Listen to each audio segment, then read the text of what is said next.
for that. Yep.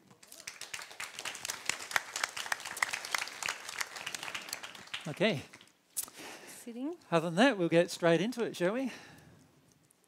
I'm actually going to put the coat on my legs so It's that pretty cool, isn't it, too? yeah, just for Mary's worried about modesty's sake. modesty. Doesn't want the camera seeing upper skirts. Are there any questions you'd like to ask before we start about what we're going to do? We're happy to answer any questions first. If you can bear in mind with any channeling, it's very important that you remain quite open emotionally rather than judgmental to the spirits who will come, because some of them will come and you'll think, well, why don't they get that, or why don't they understand that, or that doesn't make much sense, and you'll have a lot of different feelings perhaps come up as a result. And what we'd like to do is make sure that they just are, don't have to wade their way through all of those emotions in order to speak with Mary. And so what I'm going to do is discuss things with those spirits and hopefully help them. They've been waiting for assistance for quite some time.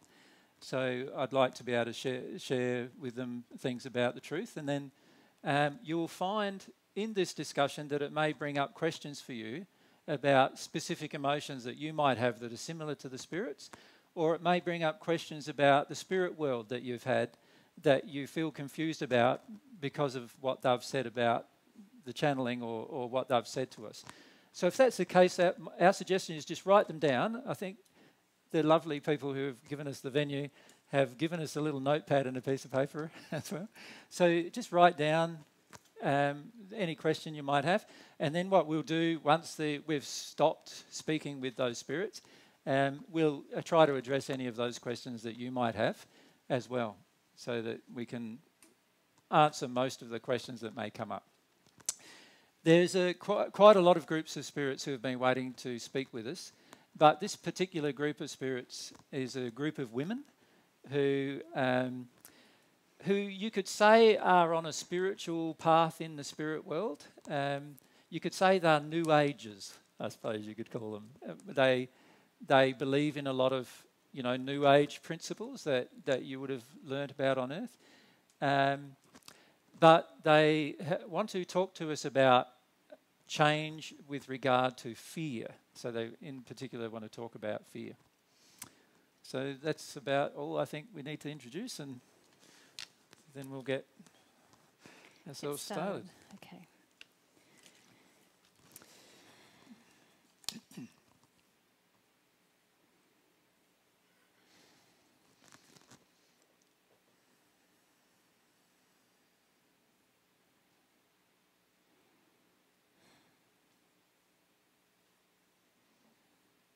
Hello. Hello. My name is Tiffany, and I'm representing a group of women here, and firstly we're pleased to have this opportunity to speak with you. When you say you're representing a group of women, is there a lot of women with you? Yes, we are a large group, some 20,000 of us, although our numbers are waxing and waning a little today. For many of us are undecided if we wish to have this conversation. Right. Yep. We have seen much of what you do, and we recognise there is some wisdom in what you teach.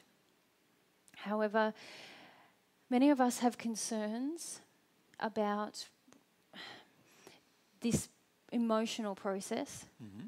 Yep. And many of us have some concerns that the progress we have gained since passing will be lost through this process. So you're worried that if you engage in an emotional process of working your way through different emotions that are still there from Earth time, that if you do that you'll actually lose the progress that you've made so far in the spirit world. Well, there is some confusion about whether these emotions still exist within us. Right, okay. We have logically seen that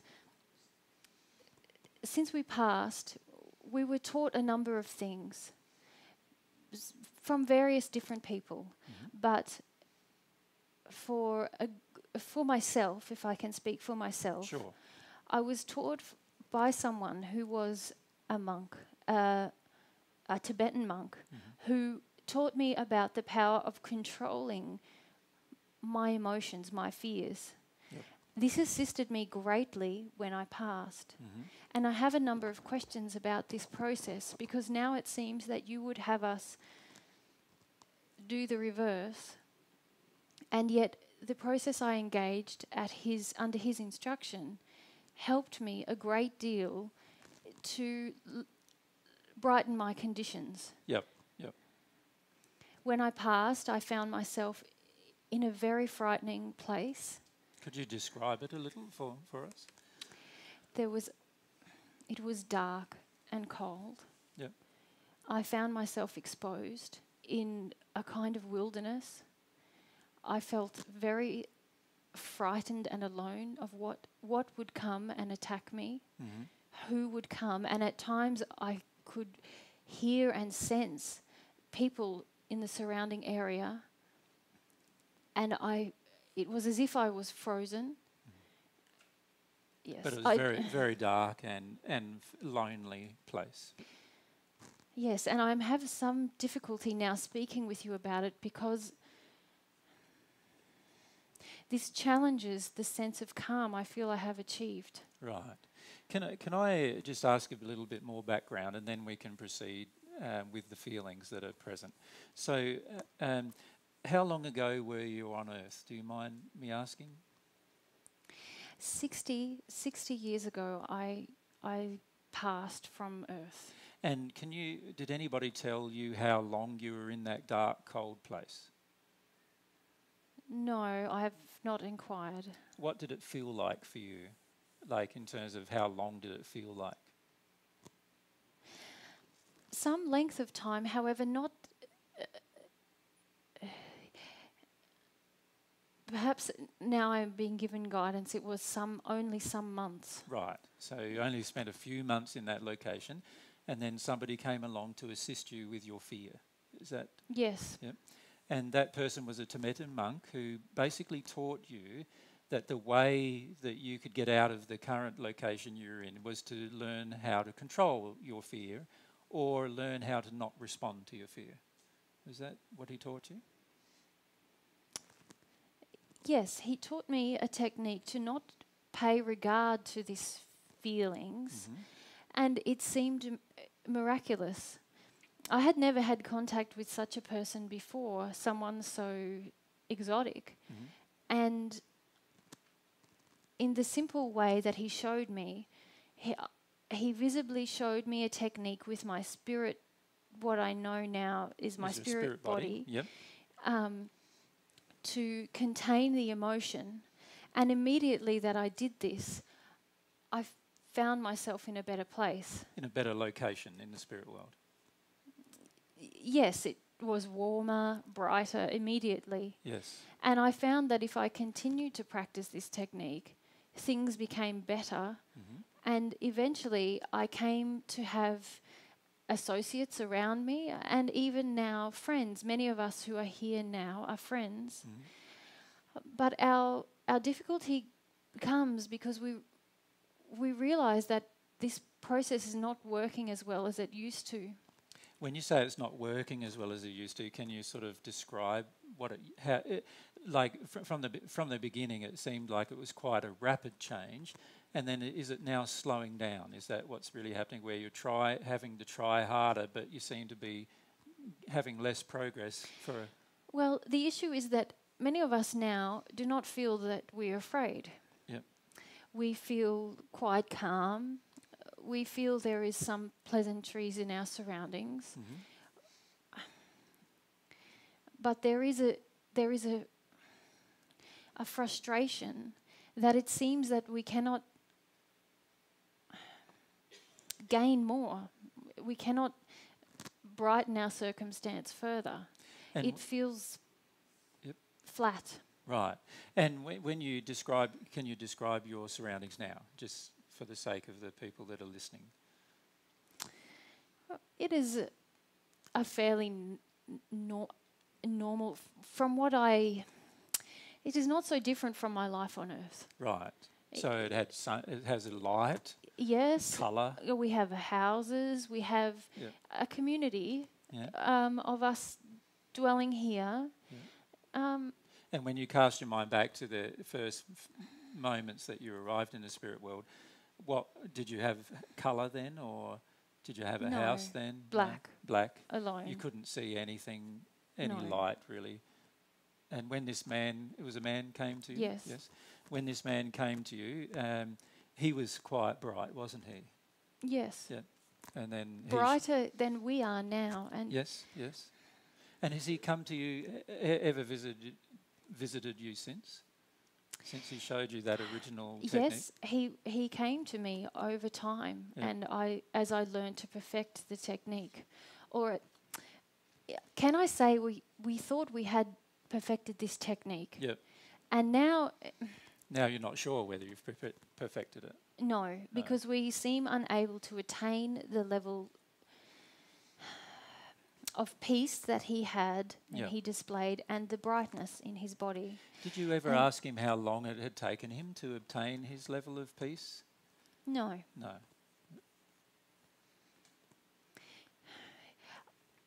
If we can take a moment, because one of the problems that we have when speaking with you, and this is what has caused much of the dissent amongst our group today, is that we feel immediately that things begin to change in us and our surroundings change. We do not understand. And are your surroundings changing in a positive direction or No. No, they're getting back dark again. Yes. Yes. And this is your concern. Yes, and there are many of us now who feel perhaps we should stop speaking. Yeah, I understand.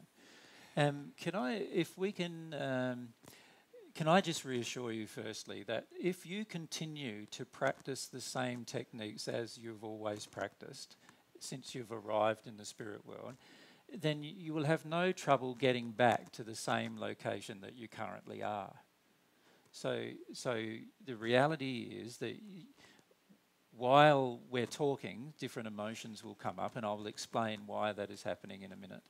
But even if after we've finished talking you do not feel happy with the conversation, you can always go back to the previous teachings that you've relied upon and continue to practice them. So and you will end up exactly where you were when we began this conversation. So I don't feel Is there's any... this certain? Yeah, that's certain, as long as you practice the same techniques. Yes. And all of you are fairly comfortable with practicing those techniques now, are you not? Well, no. No? Well, yes. Well, you are able to do it. You know what to do. Let's yes, put it that but way. this is the issue that we have been facing for some time now, is that many of us have heard you speak and observed certain things, and now there is a lot of discussion between us about whether what we have been doing is correct. Yeah. But also,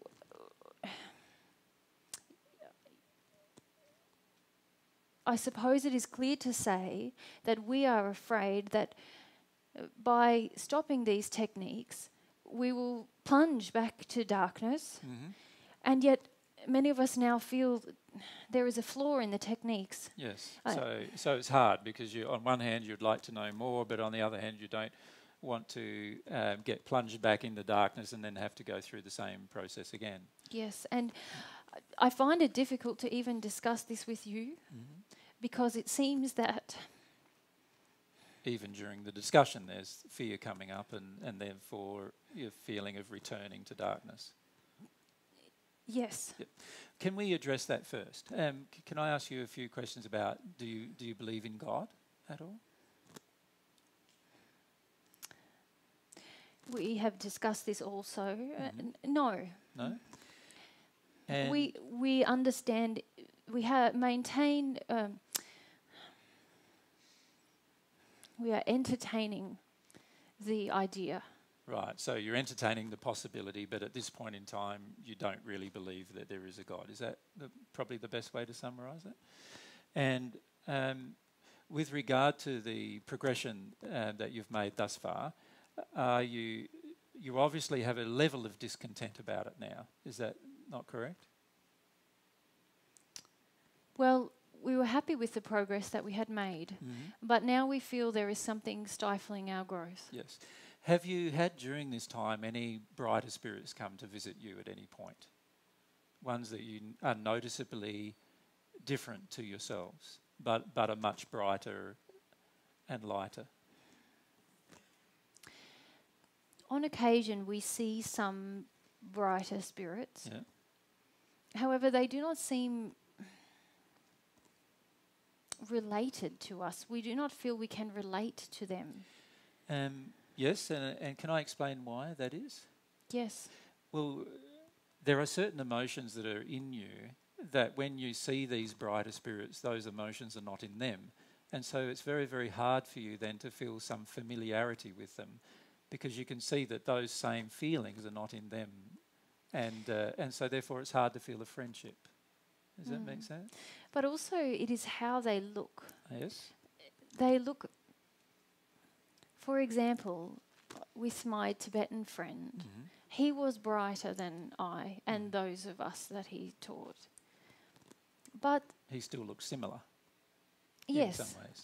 Yes. Yes. He seems real. Yes. And whereas these solid. So these brighter spirits, or brighter people that you see occasionally, they seem a bit more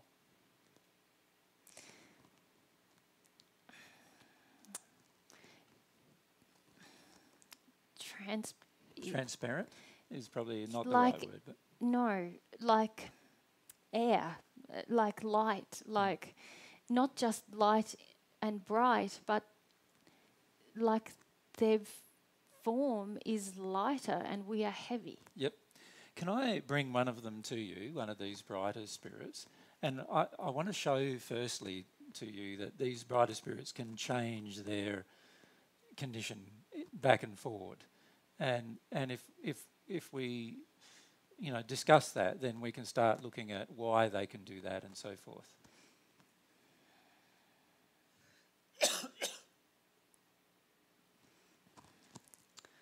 Okay, we are uncertain, but we will. Well, you know from experience that there is nothing you need to fear from these spirits. Isn't that not correct? Because they don't interfere with your life and they don't hurt you in any way when they come by. No, but there is some fear that their proximity may also, just as our proximity towards yourself makes us unsettled and almost as if we are losing condition. Yeah. There is some fear amongst us that the proximity of these ones will have the same effect. Right. Would you like that I bring some to you, and perhaps we can then discuss this in more detail, remembering that you can always go back to our, previous conversation where I mentioned that you can always use the same techniques as you've already used in the past. Okay. So if you always remind yourself of that you always have that fallback position, if you like. Yes. Okay.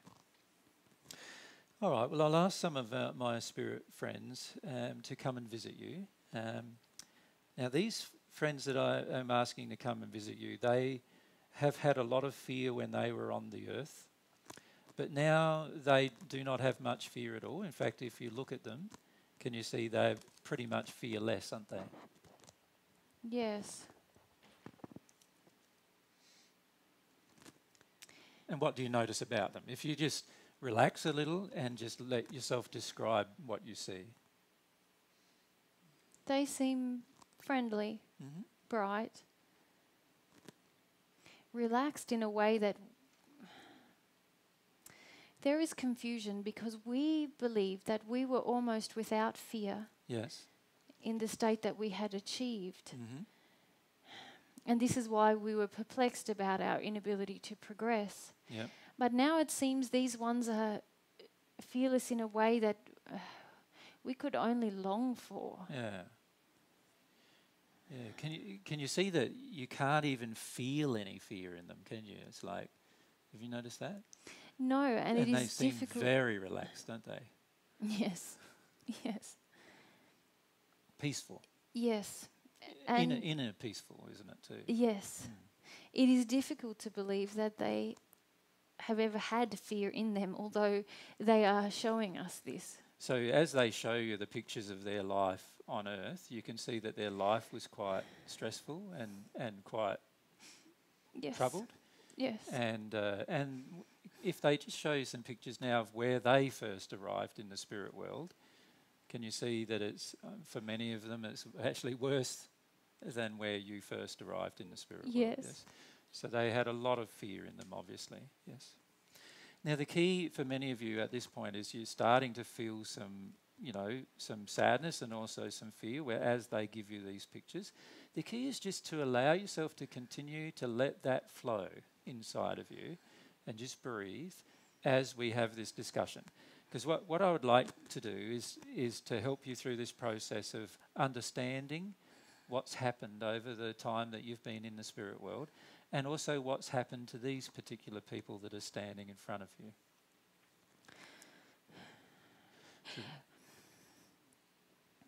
Can you tell us why we can't be rid of fear in this way? And well, the answer to that question is very simple, actually, and if I can explain it to you in a bit of detail, I think you'll understand it pretty easily. Fear is an emotion, isn't it? yes. Now, when you look at another person in the spirit world, can you see that when they have an emotion, there's a sort of energy flowing in their spirit body that you can actually observe. And there's also colours that come out of their body that relate to the emotion that they're experiencing. Have you noticed that? No. So what if I have one of these spirits tell you a little funny story? Right. And then notice what colour is coming out of each of you as you laugh. So that's as an experiment. So Many colours. okay, what are those colours? Can you describe them? Yellow, blue, pink, white. Okay. Can you see there's colours coming out? And a lot of them are quite bright, aren't they, when you laugh? You notice that?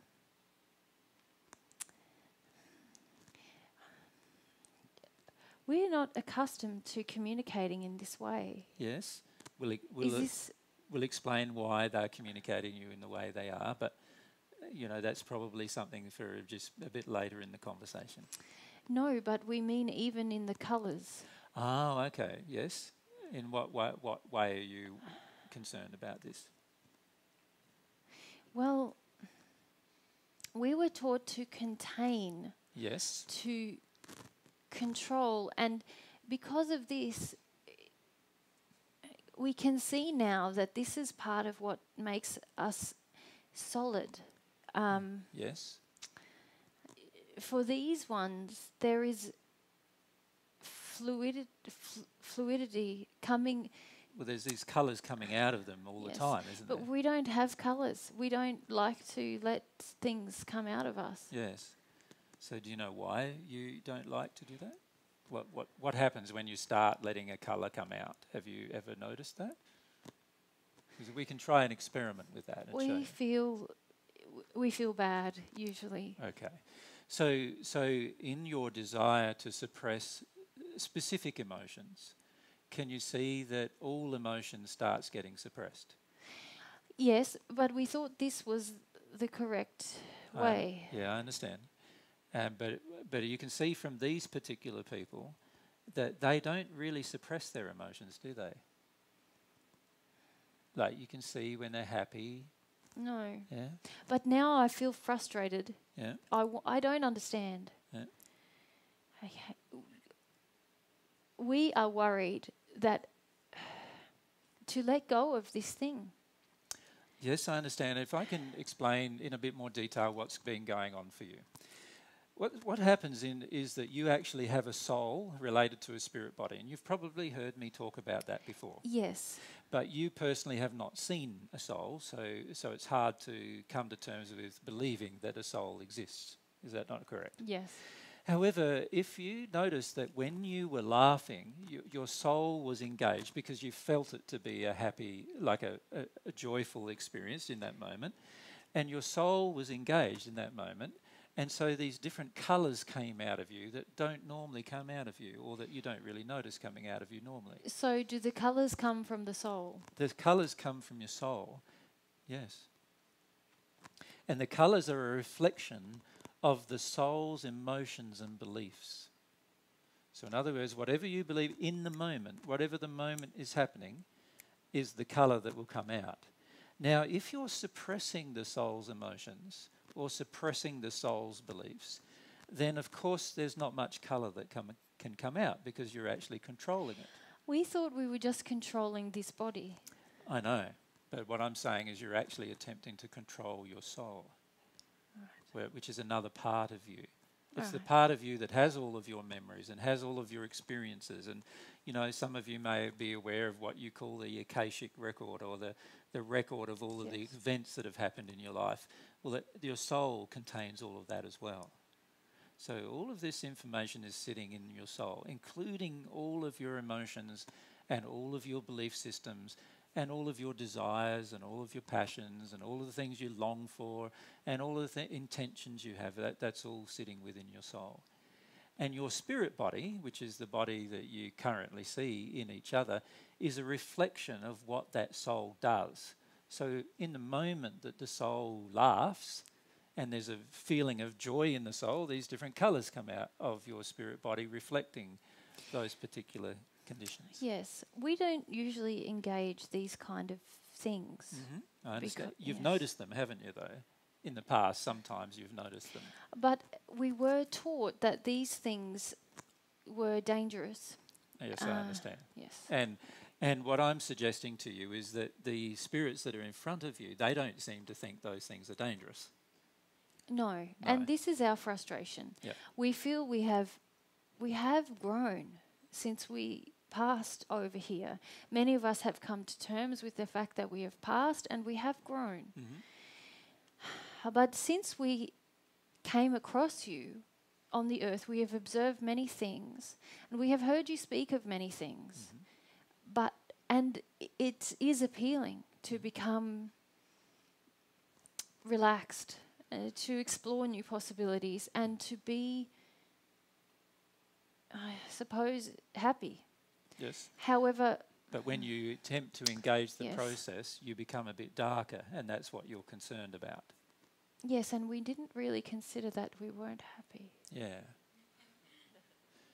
Can you see the problem with suppressing emotion is that in the end you even suppress happy emotions and then you don't even know whether you're happy or not. And we have aimed for peace.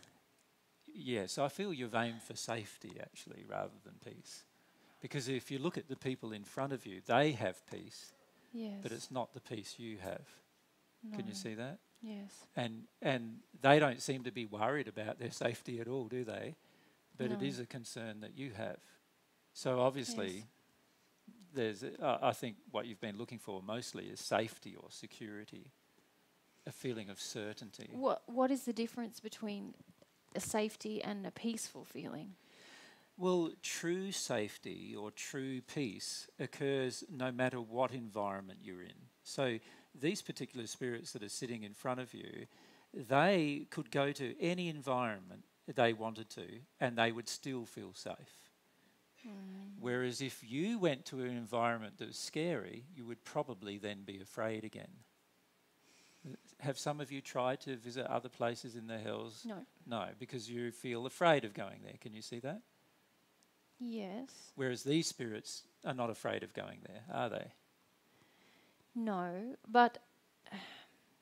So can you see the difference between like safety and being afraid? They're two different things, really.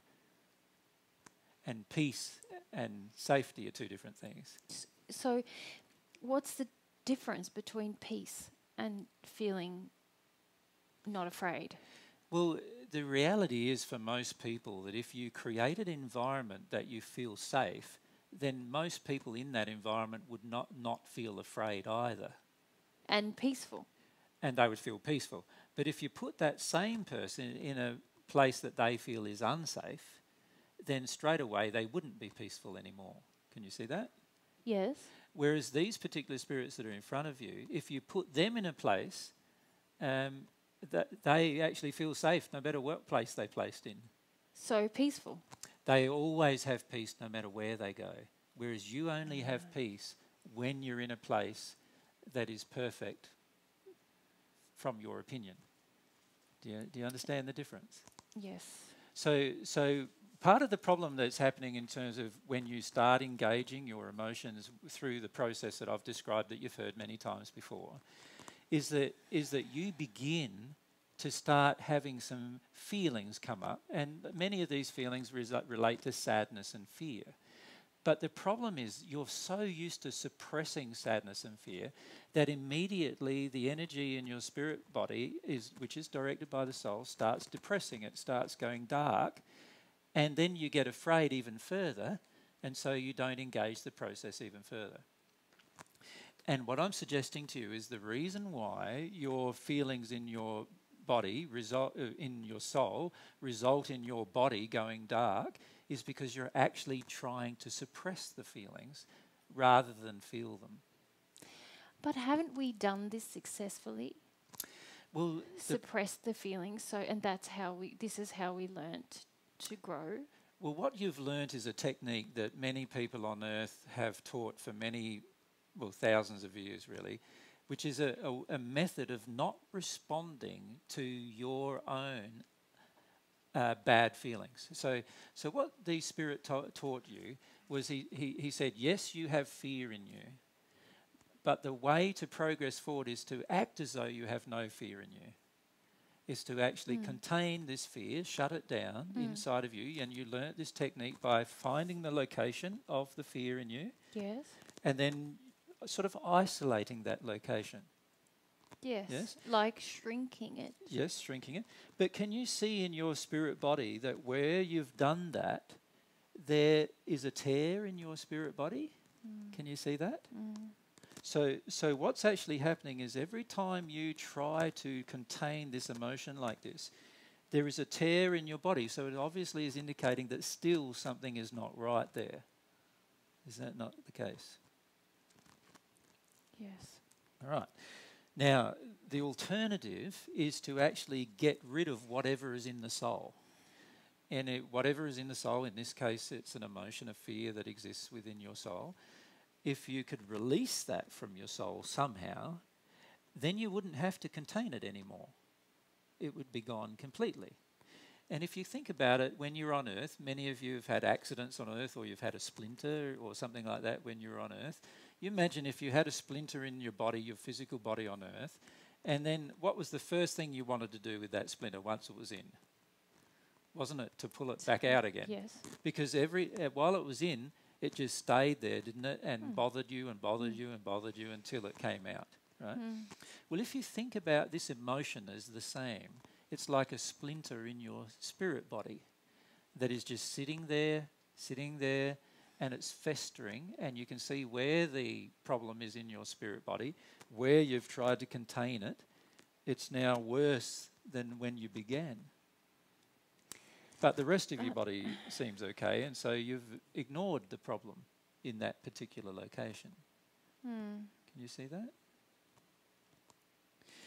And so what you're attempting to do is you're attempting to contain the problem. It's a bit like having a splinter in the body and trying to stop anything from bumping it, and that's the way you control it. You see? Yes. We understand. We have heard you speak about release. Yes. Release of emotion. Yes, and we see we need to consider what you are saying. We feel, though, that it was effective to isolate the emotion. Yes, it is like a hole in our spirit body, but it seemed that the rest of our spirit body could improve after we contained it. Yes. Is this true? This is true to a degree, and this is why it works for a little while, but after a while you remain stagnant. it will work to a degree, because what you're doing is you're isolating the energy of that pain into one location of your body. Yes. And what that does is it causes extreme damage to that one part of your body, It is as if there is a hole. quite a big tear in the body itself in that particular location. Yes. But the rest of the body seems relatively unaffected Yes. by that. And the reason why that is happening is because you are containing the emotion, and the emotion reflects something that's happened in your life here on earth in that particular location of the body, and that's why it has its centre there. Yes, and this is part of course, as you have mentioned, we have not been dealing with our soul. So we had thought to progress, we must simply heal these specific areas that we had isolated. Yes, but can But- you see you've had now quite a few years trying to heal that particular isolated area, but it's not healing. No. In fact, can you notice that it's probably, if you compare your memory of it to 10 years ago, can you see that it's actually probably a little worse in that particular area? Yes, although we feel if we shrink it, the area is smaller. It may look worse, but it doesn't take as much of our spirit body. And so, yes, we see what you're saying. Can you see that even though you've shrunk the area, you're concentrating lots and lots of your intellectual, mental energy, shrinking this area, but the reality is the more you shrink it, the more intense it becomes in the area that's left.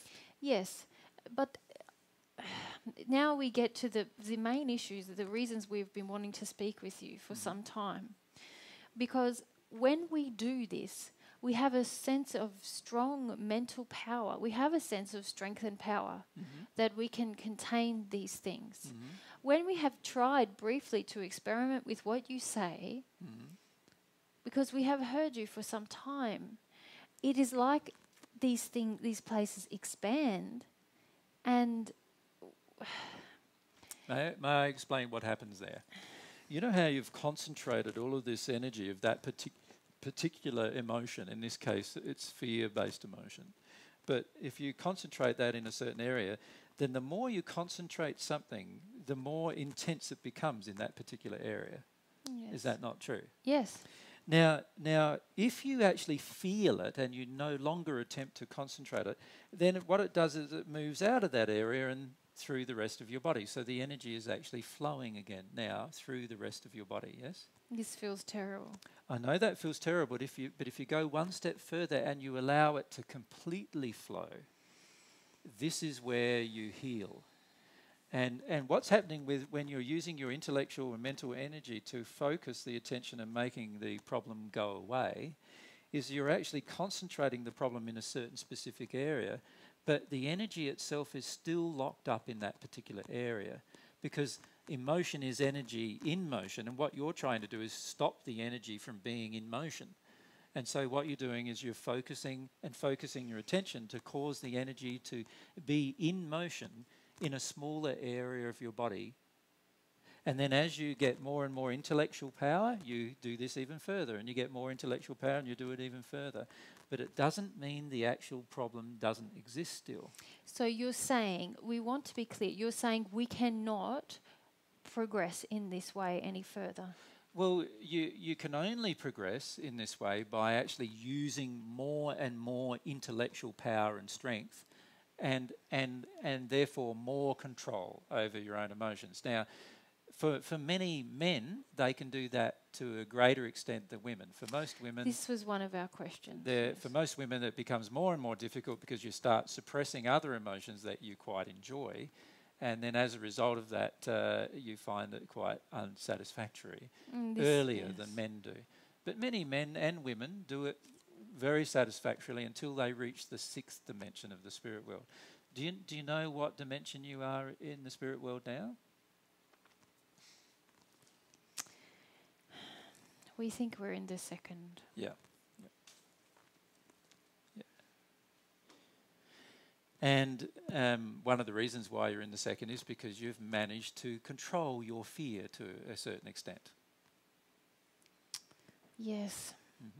We're not satisfied No. with where we are. And in fact, there is debate amongst us about where we actually are. Well, how about we ask one of the bright spirits, because I think you'll find that they'll say something different about where you actually are.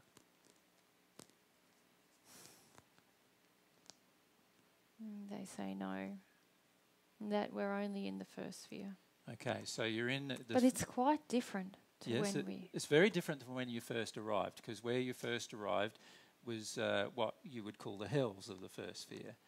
And where you are now is in a brighter place that's very similar to Earth, but not better than Earth. And in some places it's not so good. But that's still in the first dimension or the first sphere. So you've managed over 60 years of your life now in the spirit world to progress through the first sphere to near the top of the first sphere. But it's going to be very difficult using the same techniques to go into the second sphere and beyond. Yes. And now, now we feel irritated. And this is the problem of speaking with you. That I cause your irritation? Immediately things begin to change. And yes. And it causes some distress. Well, what I'd like you to do is just for a moment, just relax a little and breathe so that we can continue our conversation, because there's more things I can show you and there's much more that we can show you in a short period of time if you just allow yourself to engage the conversation. Okay, yes, we have waited so long. Yes, I agree. We should hear. Yep. Okay, so the reason why I asked you the question about whether you believed in God or not is because you can actually communicate with God through feelings. And most people are not aware of that when they first pass into the spirit world. And usually they're not aware of that for often many centuries afterwards, after they've passed. And what I'd probably like to do is show you that first, if I may. But there has to be a willingness in you to experience some emotion when we do this. Right? And the emotion in particular is going to be the emotion of feeling overwhelmed by grief. Does that make sense? So I'm telling you in advance so that you're aware of what will happen through the process. Now, these bright spirits that are around us now, they're willing to help you go through this process if you're willing. Why should we do the process? Because you'll very rapidly find yourself in a much happier condition afterwards if you engage the process. Can you tell us? Why can't you tell us? Well, the problem with telling you about a process is it's like trying to tell you about an emotion. Unless you personally experience the emotion, it's very difficult to describe the emotion. So, for example, if you think back to times when you were loved or you felt love for somebody else on earth, it's very difficult to describe that emotion to another person, isn't it? Yes. Unless that person has actually felt the emotion themselves, it's very, very difficult for them to understand what the emotion feels like. And you can use all the words you like, chatting away to a person about what love feels like, but unless they actually feel love, it's going to be very, very difficult for them to understand what you mean. Can you see that? Yes. And this is very much the same with any interaction we have with God. It's very, very hard to describe an interaction with words unless you're willing to engage a process emotionally. So what I'd like to sort of experiment with here is a suggestion of an experiment that we can try. Now, if you like, just a number of you who feel a bit braver than others can try it first, and then we can help the rest go through that particular emotion too, if you like. So it's up to you whether you would like to all do it together or try it together, or whether you'd like to have some people try it and other people observe, or whatever you would like. Yes, some people will do it. I'm not doing it Okay. first. So what we want to do now is just sort you out a bit so that the people who are going to do this experiment go in one place, and the people who are going to observe can observe them from another place. Yes. So is everything sorted out? Yes. Yep, good. Okay, well, those people who are willing to experiment, I would like to put forward just an experiment with God that you can try, and that is quite simple. It's this: just say to yourself, if there is a God, And if you have some love for me, I would like to feel some of your love. Now, when I say to yourself, what I mean by that is, firstly, you can start saying it in your mind. If there is a God, and that God has love for me, I would like to feel some of your love. So you just say that in your mind. Now you notice if you say it in your mind, nothing really happens. Have you seen? Do you see that? No one's experiencing anything different than they're normally experiencing. No. It's just a thought in their mind that they're saying. Okay. Now, what I'd like you to try is another experiment. And this time, have a feeling that if there is a God, and the God has some love for you to give to you, that you would like to feel it. But you're going to have to feel like you want to feel it. Do you understand? So just so now just allow yourself to go through the feeling of wanting some love from God if God exists and is willing to give you some. But you want it. You've got to want it from your heart now, not from your mind. Do you understand? Now, for some of you, that's going to be quite difficult, but for others, it will be a bit easier to try. So you start breathe. Let yourself breathe. No, I can tell you. Yeah. What do you observe? Yes, one woman. One woman really felt it with her heart, yes? Yes. And what's happening now? Well, she's sort of a mess. She's crying, yes? Sobbing? Yes. Yes. But notice what is happening to her body. Yes. What's happening to her body? Yes, she looks better. She looks brighter. But notice there's colours coming out of her body. Yes. What colours? Many. Many? But no. There's one dominant colour. Yes. What's that colour? Coming out of her or into her? Well, there's one colour, there's colours going into her and there's some going out of her at the same time, is there not? Yes. What are the ones coming out of her? I know the ones, you want to describe the ones going into her, yes? Because they're all colourful and bright and very light, yes? But I want you to look at the one coming out of her. Yucky colour. What's the colour? Browny, yucky colour. Browny, greeny, grey, browny, greeny, yucky. brown. Yeah. Yeah.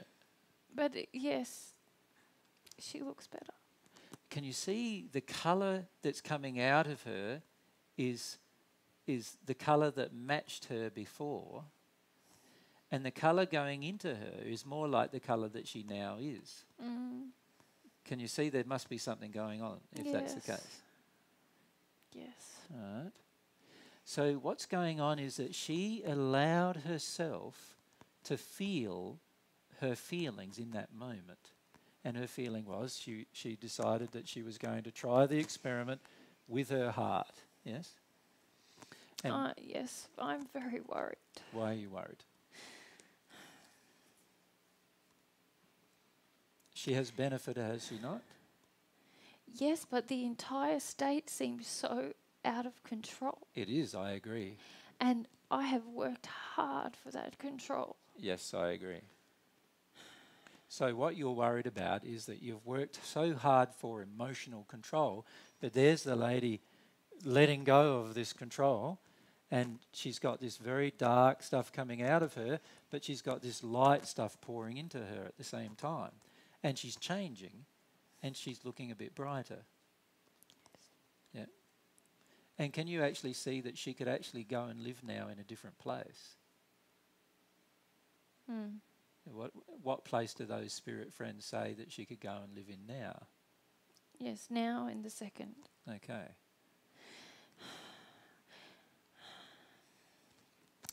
So can I recap the experiment for you? Just to give you some time to think about what's happened. So what's happened is we asked some of that group to have a feeling. Remember, first we asked them to have a thought and nothing happened. But we asked some of the group to have a feeling, and one lady there had a feeling that she wanted to receive God's love if God's love was available to her. And in that moment, she was left a crying mess on the floor, was she not? Yes. But she was willing to do that, wasn't she? And while she was willing to do that, that very bright, colourful light came into her. And at the same time, this very dark green, brown sludge came out of her. Right? And if you look at the colour of that dark green, brown sludge, that was more like the colour she was before. So And many of us have these colours. Yes, many of you have that colour.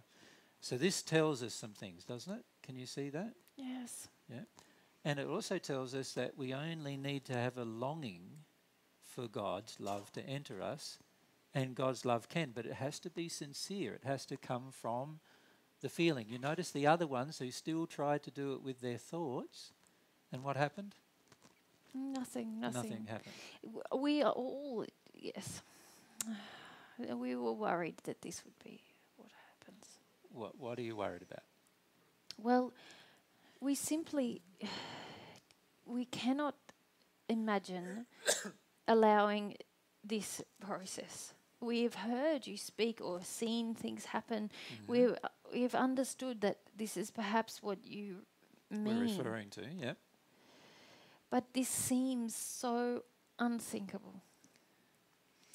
And we were so hoping that there was another way. So when you came to talk, you'd really like to have preferred me to say something else. Yes. Yeah. Can I get you for a moment to ask those bright spirits who are still with you what process they had to follow? Yes. Yes, we know. Yes. So they had to follow this same process. There are others brighter than us who have done what we have done. I agree. We don't understand why. Shall we ask some of them to come for a moment? Shall we? Yes. Can we ask your original Tibetan friend to come? So how bright does he look in comparison to these really bright spirits that are in front of you? He's not as bright. Okay. But he is brighter than me. I agree. Now let's ask your Tibetan friend to turn up his brightness to his normal amount. Now, some of you may have to shield your eyes a little for that to happen. Yes, it's very bright. Okay. Now let's ask some of the bright friends that have come to do the same thing.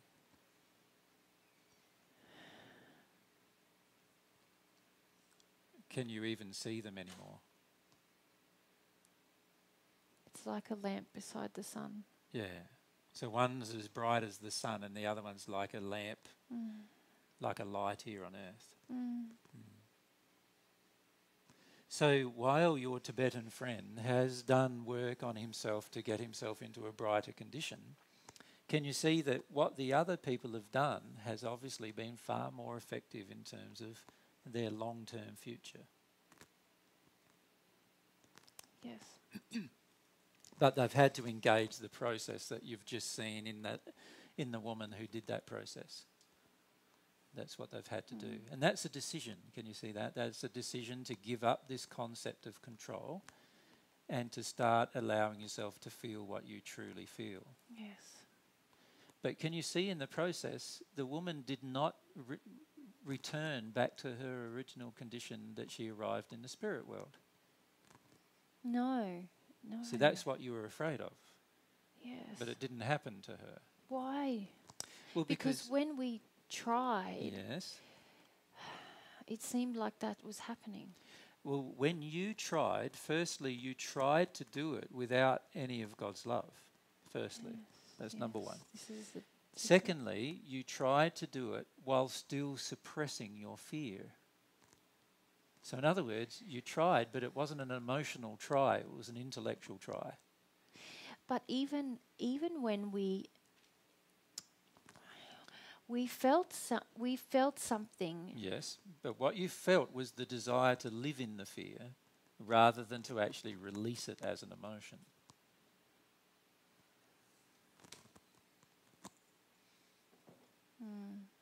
See, every time we have emotions in us, and every time we choose to live in them, which is what you have been worried about happening, if we choose to live in it, we will darken our condition. Our condition will, if you choose to do that, your condition will definitely go back. And when I say live in it, What I mean is to act in harmony with what the emotion dictates. So even if we just were around you or speaking with you and suddenly we didn't act, we just suddenly... Started feeling something Yes. that you wanted to suppress. Yes, Can we you did. see that? Yes. In every Yes. case, you've wanted to suppress it. Yes. And when you suppress it, you will get into a darkened condition. So even if we start to feel it but we want to suppress it... Yes, you will become darker. Okay. Does that make sense? Because you're now acting in harmony with what the emotion dictates rather than just allowing the emotion to flow inside of you. Yes, this is helpful, thank you. Yes. Yes. So what we need to do instead is what that lady did who was in front of you. She allowed the emotion to flow in her while she received love from God. Do you see that? Yes, we see now from what you're saying the two differences that we didn't... Many of us are still undecided about God, but also the flow. But do you notice the woman was undecided about God when we began this process? Yes. But she had a sincere desire to give it a try. Yes. That's all she had to have, just a sincere desire to give it a try. She didn't even have to know whether God existed. She didn't have to know for certain what the outcome would be. She just had to emotionally give it a try. But it had to be emotional. It couldn't be intellectual. It couldn't be something that she thought from her mind. It had to be something she engaged with her heart. Yes. And when she did that, the emotion came out of her at the same time as this other emotion started entering her. And the reason why that happened is she had an openness to feel the fear-based emotion while she was open towards love. You see, when we open to one emotion, we automatically start opening to other emotions. When we close to one emotion, we automatically start closing to other emotions. And this is something that you haven't realized. When you start closing down the emotions of fear and don't experience them, you also start closing down the emotions of joy and happiness and those emotions. They all start, and love starts getting closed down as well. You see, the reason why is because we're not able to selectively control emotion as well as what you think. And in fact, no one in the spirit world has successfully selectively controlled emotion. So the choice is emotionless. Versus emotion full of emotion. Yes. Yes. And releasing the emotions that are out of harmony with love by letting yourself experience them. Just like that lady did right in front of you. She had a big cry, yes? Big cry, still crying, yes? But because she's allowing the process, that every time she longs for a bit more of God's love, you see that bright colour goes into her, and she's going brighter, brighter, brighter. She's not relegating back to the dark condition. And this gooey muck, the brown, greeny, gooey muck that's in her is coming out of her. And you notice the area where it was in her body that she was controlling before? You can see that it's like a healing sore. It's actually healing, just like a sore on a physical body would heal. Yeah. So all that's required really is for each of you now to have a feeling about that, about, well, let's look at it logically. This is what's happened. So obviously something's going on there that's caused a rapid change. And this lady before, she was having the same trouble as all of you in that she thought she had released fear, and she also thought she was a bit more progress, did she not? And she also believed that everything was going good, but she was also feeling stagnant. And look at her now. She's not stagnant now. She's growing, and she's changing. The colours in her are changing. You can see that the dark stuff that was in her is releasing from her. Yeah. You can even feel the emotion that's coming out. Yes. You can feel what it's about. Yes. Yeah. Yes. So she's releasing that experience from her childhood in the time that she was there, in her first incarnation on earth. And can you see she's actually releasing it? It's actually leaving her. So the experience, the actual emotional experience of that memory is releasing from her. Yes, yes, and we have heard you speak of this many times, but this is the first experience to witness it. And Yes. Because you can see from many of the discussions that I have with people on Earth, while many of them believe they understand the process, many of them don't experience it, because otherwise you'd be observing exactly the same happening with their spirit body. Yes. Does that make sense? Yes. So this is why it's also been difficult for you to accept, because many of the people who think they're trying to do it are not actually doing it. I have not witnessed this before. Yeah. But if you look at what this lady has done, she's obviously tried it in a pure way, in a desire, with pure desire, and it's had an immediate benefit to her. Yeah. Yeah. Does that help, Tiffany, in terms of what's happening? Like, Yes, yeah? and really, we must thank you, and forgive me because I do not feel completely grateful at this point. That's okay. We You will be at some point in the future, I believe. yes, I know what it's like, because you hear some information and then you go, oh, but this means that I've got a lot of work to do, and it's work that I don't really know whether I want to do, and I understand, that's the feeling that's present. and truly we feel, most of us now understand.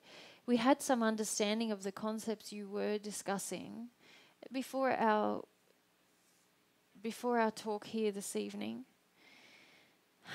But we had hoped there may be a different way, Yes. or yes, what we would consider a more effective way. But Yes. clearly, this has shown us that this is not the case. No.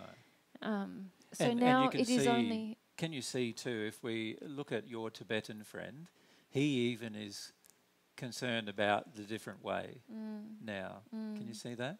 So he's now even questioning whether the way that he's been thought all of his life and all of his life on Earth was actually the right way.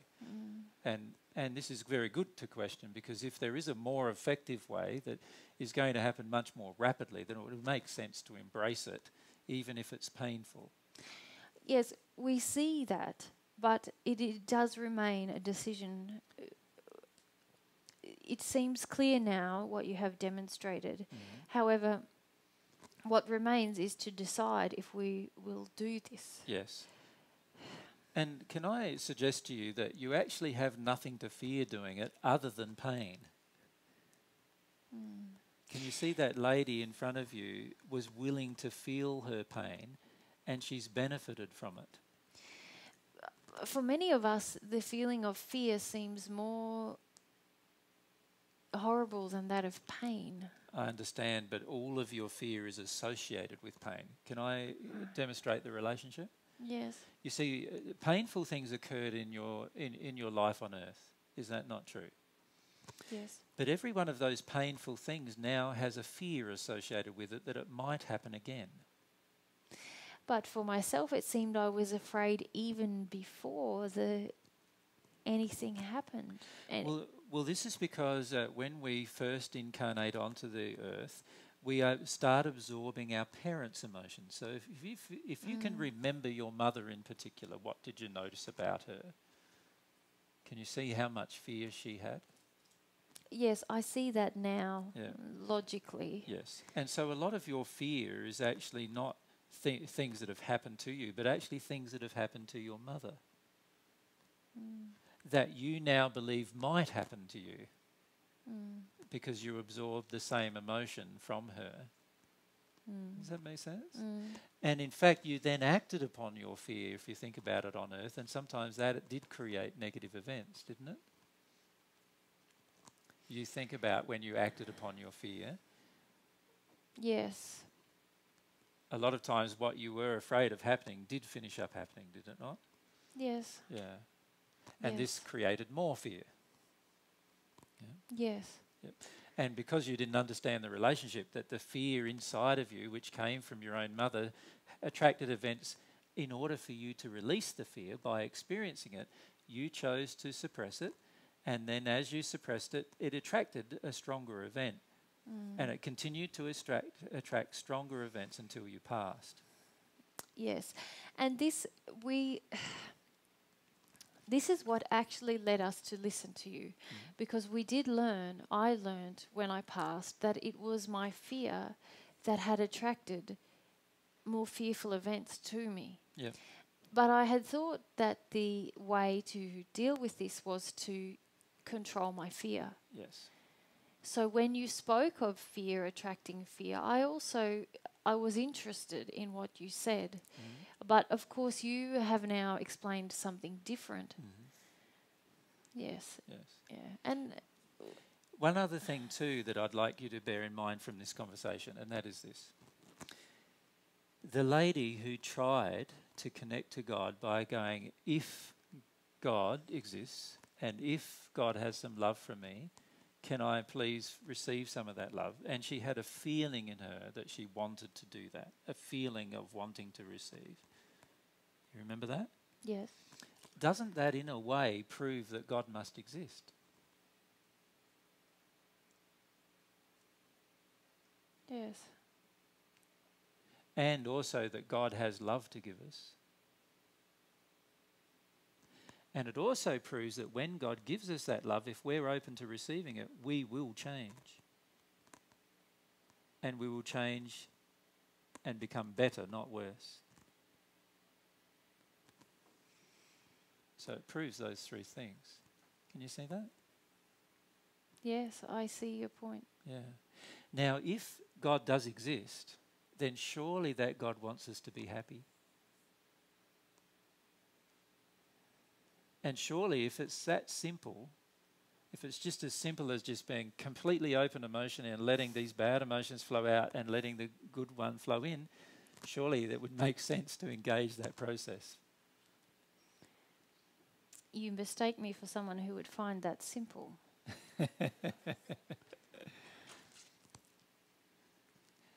I didn't say it was an easy, I said it was simple. It was simple to understand, isn't it? Yes. Again, forgive me, because I can feel this is not an easy conversation. I understand. The reason why you feel so afraid is because you're afraid of pain, and you're also afraid of being a mess on the floor, and you're also afraid of how that will look to other people, Yes. and you're also afraid of how it will look even to yourself. Yes. You're also afraid that, and already I've listed 4 or 5 fears that you said you never had. Yes. Right? Yes. And I could keep on going, but you get the picture of, obviously there's quite a number of fears there that are preventing you from making what appears to be a relatively logical choice. Yes, and this is, And we so the see the question- logic. Yes. Yeah, so the question becomes, are you going to continue to act in your fear, or are you going to make the logical choice? Yes. Can you see that's And really the this is, decision? yes, this is what we feel. It is only left as a decision. Yes. That you need to engage with your heart, not with your head. Yes, and we do feel so accustomed to the head. So that's what you're comfortable with. Yes. Yeah. But can you look back even onto your life on earth? Can you see how when you were on earth, you often engaged your emotions in a feeling way and you weren't afraid of them then? Well, this is the point. We felt, many of us, that the development we gained since passing was because we learned to develop our intellect and we had neglected this while on earth. When the reality is that what you did on earth allowed you to experience different emotions, but the emotion of fear was present. In every case. In yes. every case, yes. Yes. Right? And it's the emotion of fear that you're terrified to feel. Yes. And yet it's just an emotion, because the lady in front of you has demonstrated that it's just an emotion. Yes. You see, and at this point in time, you still intellectually and emotionally feel it's not just an emotion. You feel it's the end of your world. Yes. But the reality is it's just an emotion.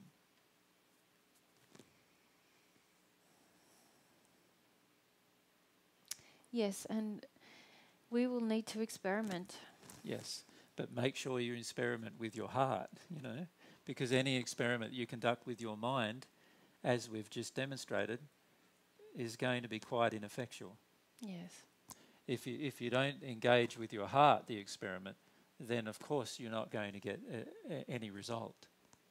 And you can see this in the people I've been speaking with on earth many times. They don't engage the experiment with their heart. Can you see that? And so there is no result, or very little result. When they engage, you've seen and observed some people who have engaged the experiment with their heart. And what do you notice? Yes, this happens in moments or minutes, and it is extraordinary. Yes. Yeah. And there's a big transformation in them, isn't there? And there's a big change in their body that you observe. They don't observe it because they're on earth and they can't see it, but you observe it. And not all of them maintain this change. That's because many of them choose to still act in harmony with their addictions, and so therefore they revert in their condition. On earth, it's very easy to revert in your condition because you're still engaging life, and sometimes you take unloving actions and that causes a degradation of your soul, and sometimes you take loving actions and that causes an improvement in the soul. And you can see the relationship if you look at them. You can see when they've taken that unloving action, that's when there's been a degradation in their soul. When they've taken a loving action, that's when there's been an improvement in their soul. And when they release their emotion that's holding them back, there's an improvement in their soul. But many improve in their soul and then go and take an unloving action. And then, of course, that degrades their soul. And this clarifies some of the questions that we had, because we were questioning the efficacy of this process if we observe many in a toing and froing of condition. Exactly. We clearly want to move permanently. Permanently forward, yes. Now, these people on earth could move permanently forward too if they chose to act in a more ethical manner and live in harmony with the loving choice. But unfortunately, what I'm illustrating to yourself is there is a direct correlation between the unloving choice and the degradation of the soul. And there is a direct, and when they choose to make a loving choice, including the choice to feel their emotion appropriately, there is an improvement in their soul. And this is what you can remember. If we continue to release the emotions that are negative, there will be an improvement in our soul so long as we don't make further choices that are unloving. Yes. And that's all you need to remember with regard to these things that you look at. Yes. Thank you. This is clear now. This has clarified many questions that many of us have carried for some time. Yeah. And it has been difficult, although it is unclear why, as to why we couldn't finally have this understanding by just listening to what you speak to others about. Well, this is the overrated thing about listening, if I could say, in that we can listen to the words and think we understand, but unless we're willing to engage a process with our heart, no change will actually be made. And this is a very important lesson to understand for your future, because what happens with most people is they listen, but because they still have doubts and they're not willing to try the experiment, they're not willing to make a mistake. And they're afraid of making mistakes. And so what they do is they don't try the experiment. And when you don't try the experiment with your heart, of course there will be nothing that you can measure, and therefore nothing you can believe. And so the engagement, because we thought we had experimented with what you teach, and yet from our discussion it is clear that we were reacting and resisting to the process. And also, if you think about it, you're very much resisting this idea or concept that God exists and God has love to give you, and as long as you are open emotionally to the reception of that love, that you can receive it. You're very resistive to that particular concept. Yes, and it is clear that emotional work is required surrounding this issue, an engagement, as you have explained. Yes. Now, there are reasons why many of you have not desired. If you look at the lady, if I can just go back, if you look at the lady who did make the choice to, if there is a God, could you please love me, and had that feeling for God. Sandra, her name is Sandra. Well, if you look at Sandra, can you see back through her belief systems, can you see on earth there was a time when she actually did believe in God? Yes. And that's probably one of the major differences, isn't it, between her and many of the others that have engaged that process, in that they don't really believe there's a God, whereas she's had some concept that a God perhaps does exist. Can you see?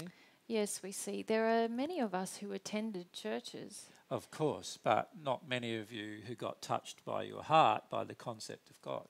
No. No, this is true. Yeah. And if you allow this concept of God to touch your heart now, then you may develop within you a desire to connect to that God.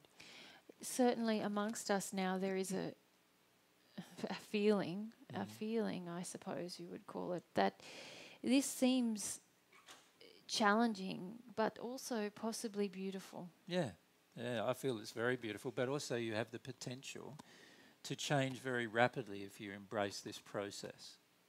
Yeah. Thank you. It's my pleasure. Can I just have one more moment of your time, though?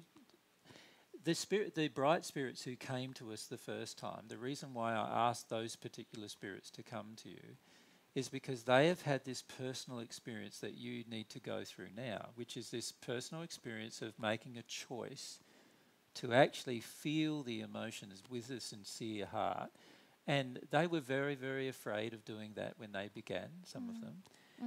And so they have the personal experience of understanding what it feels like for you to make that choice. So what I'd recommend that you do now is have a conversation with them about what caused them to actually go ahead and make that choice, rather than just keep resisting that choice all the time like you've been doing over your life. Okay. Yeah? Yes, we can do this. This feels doable. Yeah. And I feel if you engage them in that conversation, they'll be able to explain to you what, the different reasoning they had as to why they eventually made that choice. And some of those reasonings will definitely assist you to make the same choice. But make sure when you do it that you truly choose it with your heart, and rather than just believing that you're choosing it with your mind and then seeing no result. Yes, thank you. It's a pleasure. I feel some hope just now when you describe speaking with them. This is something surely that I can do, and yes, I feel encouraged. And they will help you look at your fears in a more truthful manner. So, some of the fears that you have about feeling your emotions and being a mess on the floor and crying, and some of the judgments that you have about your particular emotions, and they'll help you come to understand that these judgments and have come from your earth-based experience, and they don't need to be continually accepted.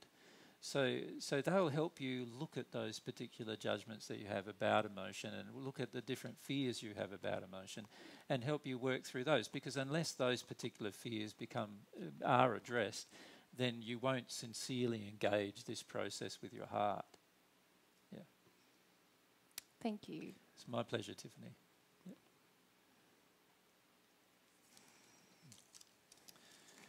Who's getting a bit cold in here? Yeah. Can we ask for the guys to maybe either off the air conditioner or make it a bit warmer? Yeah. So how did you find that as a...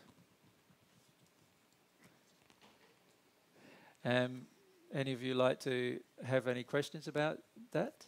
If we can bring microphone over to here. Sorry, if you can grab that one there. Oh, this one's coming soon. That's good. You were talking. Can you hold the microphone? Oh, sure. And okay. Robin, can you watch the camera that you're right in front of? Thank you. Sorry about that. Hello. When you were you hold it right up close. When you were okay. Yeah. When you were talking about the problem in the spirit body that was coming from her unresolved emotion. Yeah. So my question is, when we have in the physical body, when we're still on Earth, alive in a human physical body, if we have a problem in a certain area of our body, does that originate first in the spirit body from an emotional origin, and then by the time we feel it in the physical body, it's kind of like all the way down at the bottom, and we have to work ourselves back up to heal it? I mean, how does that interconnect? Well, the problem exists in your soul. Your soul is what, stores all and also is able to transmit all emotion. So the problem firstly exists in your soul. Then when you suppress it or deny it, the soul's energy system cannot work correctly. And so what it does is the energy stops flowing in a certain area of your soul.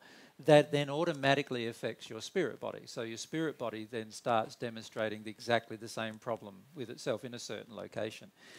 Because the energy in that particular location has stopped flowing. And then over a period of time, if we continue to deny the emotion and continue to suppress the emotion, then eventually the same location in your physical body will start having problems. So when you think about it, any physical illness or sickness is already the result of a long stream of denial that's occurred from the soul's emotion not flowing, the spirit body's energy no longer flowing because of the emotion not flowing, and then the physical not flowing either. It causes then a physical illness. So whenever a physical illness comes out in your physical body, you must firstly go, okay, I'm already in a lot of denial. I've shut down already a number of things. I've shut down my soul, and I've also shut down the experience of the emotion that's causing this problem, but I've also shut down the energy systems that are reflecting that in my spirit body as well. And so by the time you get a physical problem, you've already got a lot of denial of emotion. And this is a very important thing to remember if you want to heal your body, because the physical problem is demonstrating a lot about the emotional condition. So the spirit body and the physical body essentially look alike in terms of their wounds. Well, for many of you, your spirit body looks much worse than your physical body, actually. Because it hasn't manifested on the physical yet? That's correct. So the reason why we grow old, for example, is that our spirit body is already in a degraded condition, and our physical body, over the replication process of its cells, slowly approaches the condition of our spirit body. So the fact is that almost everybody on this planet gets old and wrinkly, and by the time they're 70 or 80 years of age, or 100 years of age, usually by the most, they die. And that's an indication of what the spirit body looks like at the time of death. So at the time of death, the spirit body looks very similar to the physical body, and that's been aged. Does that make sense? Yes. And it also looks very similar to the physical body's ailments that it has at the time of death. In fact, it's why death occurs. The reason why death occurs is because the physical body can no longer maintain an energetic connection with the spirit body due to the illnesses that are present, the emotional problems that are present in the soul. And as a result of that, death in the physical body occurs. Okay, just one last question. Sure.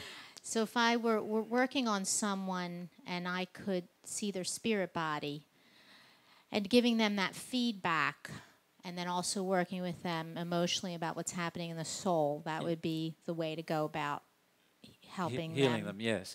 Yes. The problem is that many people, including many of the people who are healers, don't want to see anybody's spirit body because they see they're very frightened of seeing the true condition of the spirit body. And for that reason, many healers want to falsify the condition of the spirit body and tell the person who's come along to be healed, that it's much better than it really is. And oftentimes also they prefer to see the spirits that are with the person rather than the person's own spirit body as well. So this often causes an inaccurate reflection to the person who has come along to be healed. And as a result of that, they start to have an opinion which is an overinflated opinion of their own condition, and therefore they don't feel any need to change. And that's a big part of the problem with regard to healing. Yeah.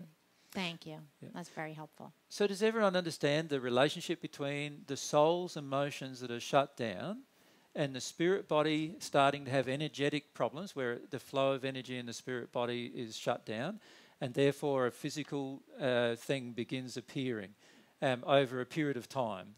And even the fact that we get old aged and skin loses its elasticity and eventually we get wrinkles and all these other things happen. They're all a part of what is going on, telling us that our spirit body has actually got a problem, and therefore our soul has suppressed emotion that we need to address. Yeah? If we go at the back there, if you just leave your hand up when I point so that Robin can... Thank you, Robin. So are you saying that the healthier the person is, the better their soul condition is? No, I'm saying if a person approaches their true soul condition, the older they get. Okay. So if a person was 100 and they look 25, then that would tell me that they have a very good soul condition. Does that make sense? But if they were, But if they're 25 and they look 25, that doesn't mean much at all. Well, if you have a 25-year-old with a lot of health problems, yes, and then a 25-year-old that was totally healthy, with no problems, would you assume certain things about that person? Well, firstly, I would never assume anything about anybody. I'd want to know the truth about anything before I did anything. But usually the person who has a lot of physical illnesses by the time they're 25 years of age has had a lot of specific emotional problems from their parents that they've had probably the majority of their lives. And so that tells me that their growing up environment was probably not very good in terms of the emotional condition of their parents. Does that make sense? Definitely. And that's had a big bearing on, therefore, their own physical body and what their physical and spirit body could manage because of the suppression of their soul. A person who looks quite good at 25 and has seemingly no problems at 25 probably has less of those particular problems that are referred from their parents. However, unfortunately, many of them are acting in a very unloving way towards themselves and a very unloving way towards their own body and their own life, and also in an unloving manner towards others. And they haven't learnt how to give love yet, many times by the time they're 25. And as a result of that, their spirit body often looks much worse than they believe. However, it's probably not as bad, the spirit body is not as bad as a result of their parents, but rather of their own choices and conditions. And there is a very different reflection of those two things. You see, the spirit body or the soul that's been impacted upon by parents usually has a very poor start in life, and therefore has a lot of trouble with sickness in its early stages of life. And that is primarily the result of the parents' suppression of emotion rather than their own. And in fact, I have seen many children have worse physical problems than their own parents have. However, the spirit body of the parent is in a terrible condition. Right? And often the parent blames the child for its poorer physical condition, when it's actually the parent's suppressed emotion that's caused the child's poorer condition. So you cannot make judgments about what the person looks like. I didn't mean judgments. I meant that, can we see God's laws at work there? There are always God's laws at work, obviously, but we need to understand that many people who have many sicknesses by the time they're in their 20s have obviously had a large degree of suppression from their parents, rather than necessarily making choices about their own life. So if you had two people who were 50 who were both healthy at 25, one at 50 was really sick and had cancer and and another one was totally healthy, no medications, what could you then say about those two people? Well, obviously the one who's got cancer is suppressing a certain type of emotion so much that it's now caused a physical eating away of his own physical body. And that tells me that this particular type of emotion is causing them problems. However, we can't make a judgment about their whole condition, can we? It's only the particular emotion that's causing the particular problem. And this is the problem with making judgments, or making assessments based on an illness, is that specific problems cause specific problems with our body. Now, some of us have those specific problems only, but have them to a large degree. Other people have no specific problem, but have a general problem right across, and therefore no specific problem to a large degree, which means there's no specific illness. However, by the time they're 50, if they look very similar, then there's an indication that obviously the general condition of their soul is still probably quite similar. Thank you. That helps a lot. Thanks. Yep. Can I just ask you to clarify something else?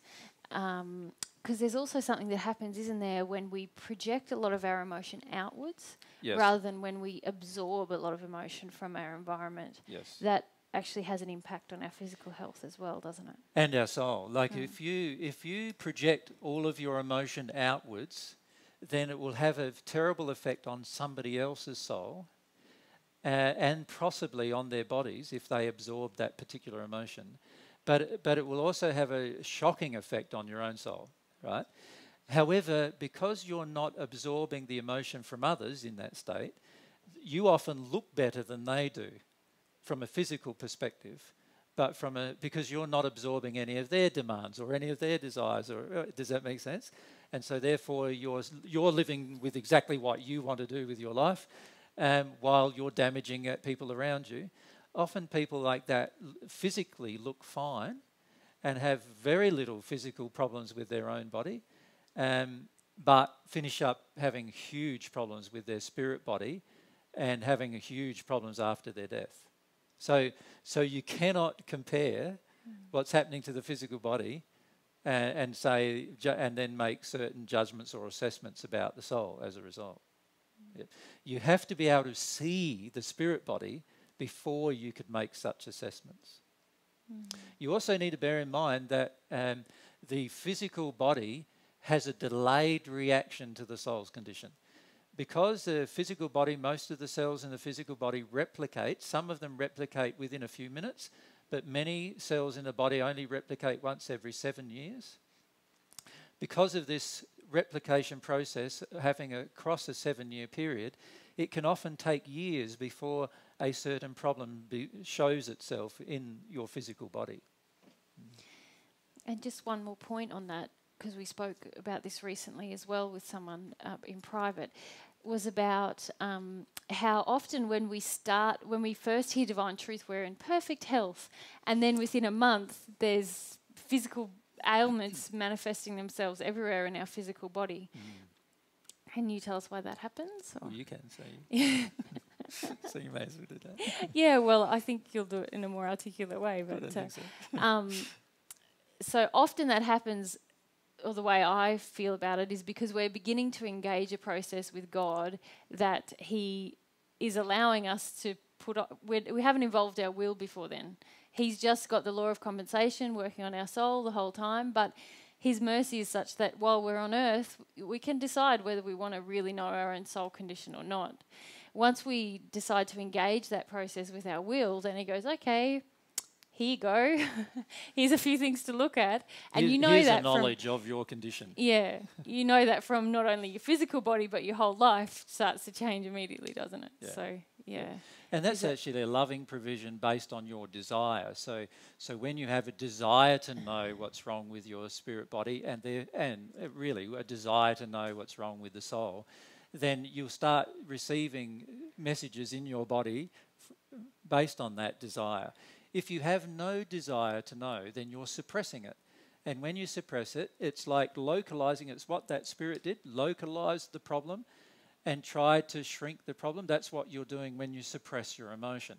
You're localizing the problem, so you're causing a bigger problem in that particular area that eventually will demonstrate itself in your body. Yep. And it might take 7 years to demonstrate itself in your body. But when you're desirous of knowing, now you're not localizing the problem anymore and you're going to feel the problem much more strongly. And as a result of that, be able to recognize quite instantly, in many cases, what the cause is. And this is a beautiful way of God helping you through the process of understanding what's going on with yourself. Yep. If we come down 2 rows. Yep. Marina? No, just above. Yep. Actually, Just behind. If you go just behind you first, Marina. Behind first. The lady, yep. Hi, AJ. G'day. Hey. Hold it a bit closer to you. Okay. That's it. I hear myself now. One of the YouTubes I watched, you had talked about having problems on the left side of your body related to injury from your mother. And I was wondering, is there specific things like I had, like if it's on the right side, is it your father? Yes? Oh my goodness. I thought last year I had my gallbladder removed. I was having awful pain, Yep. down there. And On the right side. when I was watching YouTube, I thought it came up to me that, I wonder if that's like stuff with my dad. Yep. Okay. Yep. Okay. And you know what's with your dad. Yeah. That's unhealed yet. You've wanted to believe it's healed, but it's not healed yet. Okay. And there you go. That's very good. That's very good. You know it's not healed. And the key is to allow yourself to feel what's not healed and allow yourself to go through the emotional experience of it. Yeah. In that, if you keep shutting it down, then physical problems will always be the result.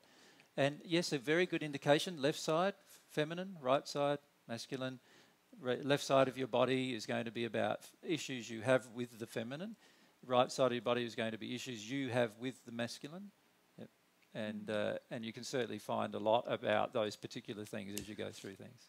Yeah, I think another video I watched, and part of it has to do with the fear of the anger not being holy. Yes, a lot of people have that problem. And yep. feeling like I should be loving and forgiving, to my father.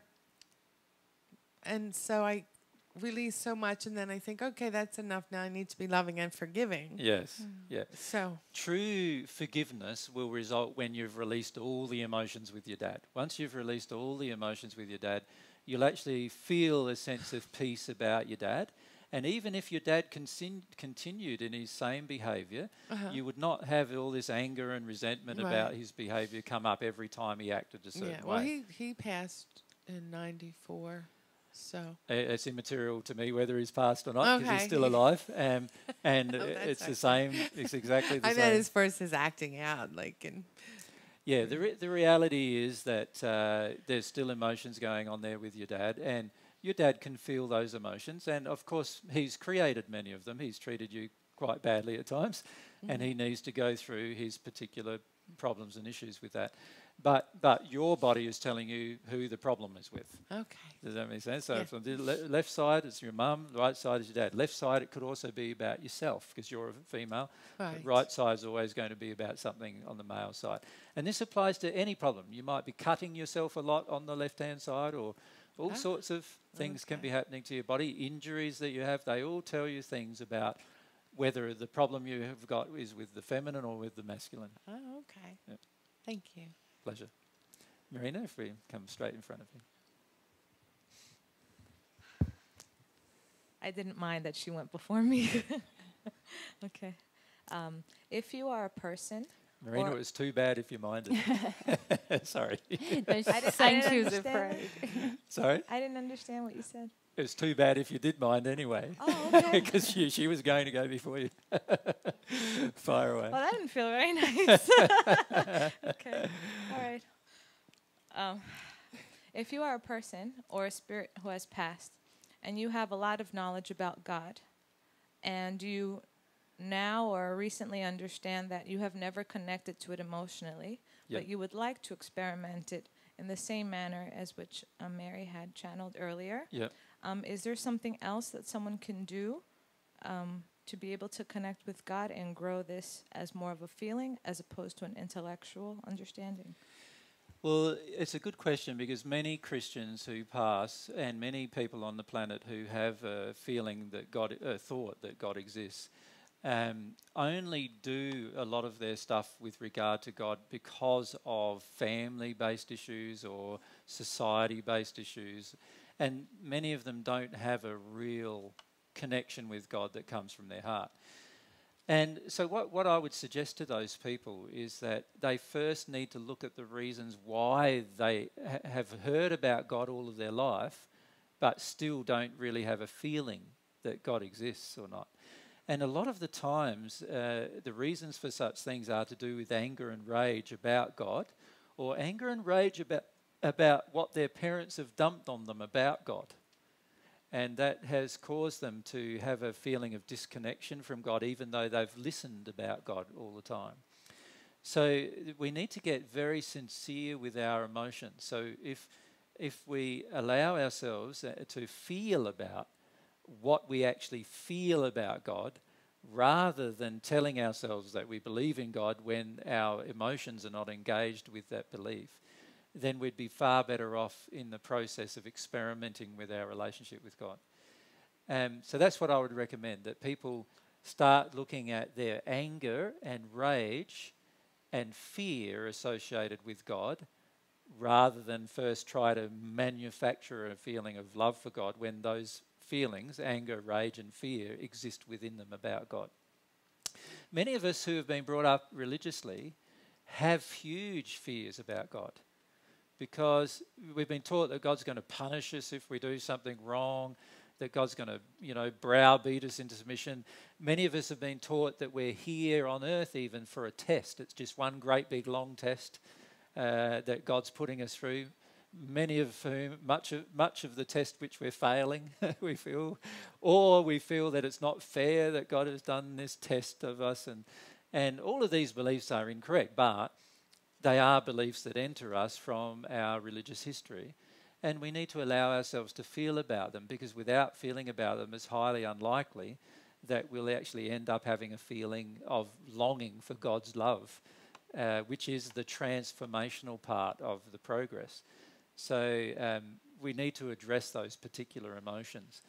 So the spirits who have had a history with religion but still do not have a feeling need to examine the reason why they don't have a feeling.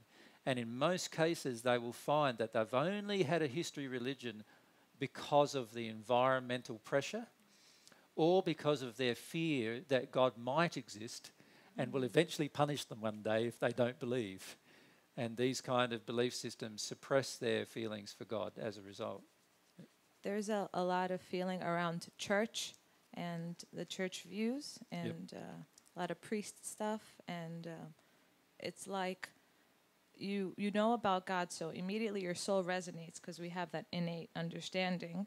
But all of the programming that you have up until a certain point kind of denotes that. Yes. And anger and fear and God feel like two separate entities unless it has to do with punishment. Yeah. But there's like this real thing about, I noticed for myself in visiting the hells in my sleep state and communicating with some people about this. Yeah.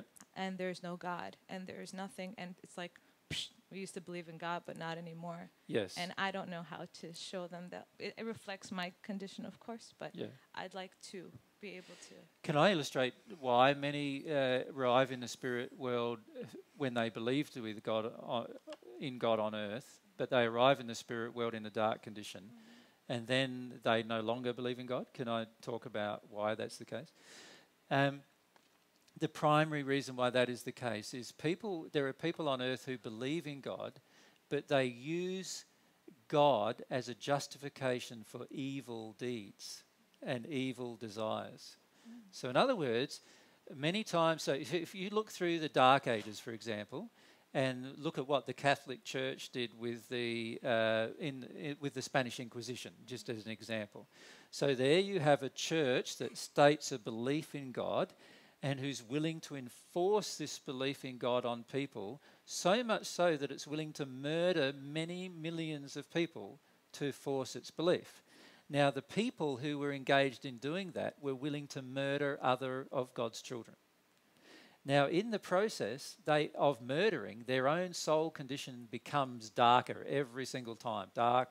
Just even murdering one person, your soul becomes very dark. Imagine if you're murdering like thousands or hundreds of thousands, or torturing to death and murdering millions of people as an organised process. Then, of course, it was a very, very dark condition of the soul. As a result of that, they arrive in the spirit world in the depths of the hells when they believed that they should arrive in heaven and be on Jesus' right hand, and so many of them instantly, as a result of that, no longer believe in God, that a God exists, because they have this self-righteous feeling that they did all of that for God's sake, right? Not understanding that true development is only about love. It's not about any religious philosophy that you may embrace and then push onto other people. It's about how much love you have for other people and how much love you demonstrate to other people. Now, if I demonstrate love for other people in an active way while I'm on earth, I will always arrive in the spirit world in a good condition. If I demonstrate a lot of hatred and other resentful type of emotions towards groups of people or other people on earth, I will always arrive in a bad condition in the spirit world, whether I had a belief in God or not. It's immaterial whether I had a belief in God or not as to what condition I will arrive in if I've embraced an unloving course of action while I'm on earth. So for that reason, there are many atheists who pass into a much better condition than many Christians, because those atheists are not condemning or attacking or actually using religion as a justification for violent acts. And so they arrive in a stronger condition of love, and therefore often arrive in a better condition than many spirits who believed in God while they were on earth. So that's very interesting, isn't it? You can have a belief that just touches your mind, but if love doesn't touch your heart in some point, it makes no difference. God's laws all operate upon love, not upon belief. And in a way, that's reassuring, isn't it? Don't you think? That all of God's laws operate on love and not belief? Because it doesn't matter if you haven't discovered the right beliefs yet. What matters is, have you discovered how to love yet? That's what matters. That's very hard if you have never been shown love. I can't agree with that, Marina. It gets said to me over and over again, and I cannot agree, because there is this underlying principle that I taught in the first century, which is an underlying principle I believe most people on earth want to forget, and that is this. If I do to you what I would like you to do to me, I will have a very good concept of love. But if I'm willing to do to you things that I would not be willing to accept you doing to me, then I have a very distorted concept of love. And the majority of people on this planet are not willing to look at what they do to other people, and therefore they have a very distorted look at love. And they don't ask themselves that one simple question: would I be happy doing what I do to somebody else if it was being done to me? And when we ask that question, then we understand love a lot better. And that's what I would call ethics. Most of us on earth have no ethics, right? We believe we should get away with what we do not allow another person to get away with, right? Now, if we had a true state of understanding of love of any type, we would at least know that particular one truth. Now, for many of us, we are totally willing to engage activity towards other people that we personally would not accept ourselves on the receiving end. And that tells us that that not understanding love is not the problem, but rather hypocrisy is our problem. I have to watch that one. Does that make sense? So please be careful about saying, I don't know how to love, when it's a very simple question to ask yourself about love. And oftentimes we say that because our problem is not knowing or not knowing how to love, but rather our problem is hypocrisy. We're willing to allow ourselves to get away with murder while we don't allow other people to even say anything unnice that's not nice. Literally, we allow that to occur in many cases. And that's the problem that we face, I feel. So the problem is not a problem of knowing love or knowing what the loving course of action is. The problem is that we want to get away with unloving actions ourselves, but we're unwilling to let other people get away with anything. And that is our primary problem on the planet. That's what causes the majority of dark condition once a person passed. So, for example, if these religious Catholic inquisitors in the Dark Ages, in the 15th century and so forth, if they asked themselves the question, would they like to be racked and tortured to death? I can guarantee to you that every one of those would have said, no, to that question. They would not like it. And so therefore, it's very plain what their actions should have been. Does that make sense? But because they were unwilling and so much in denial that they're not willing to ask that particular question of themselves, they performed a lot of unloving acts, which now they want some kind of justification for, many of them. They want to go, but nobody told me.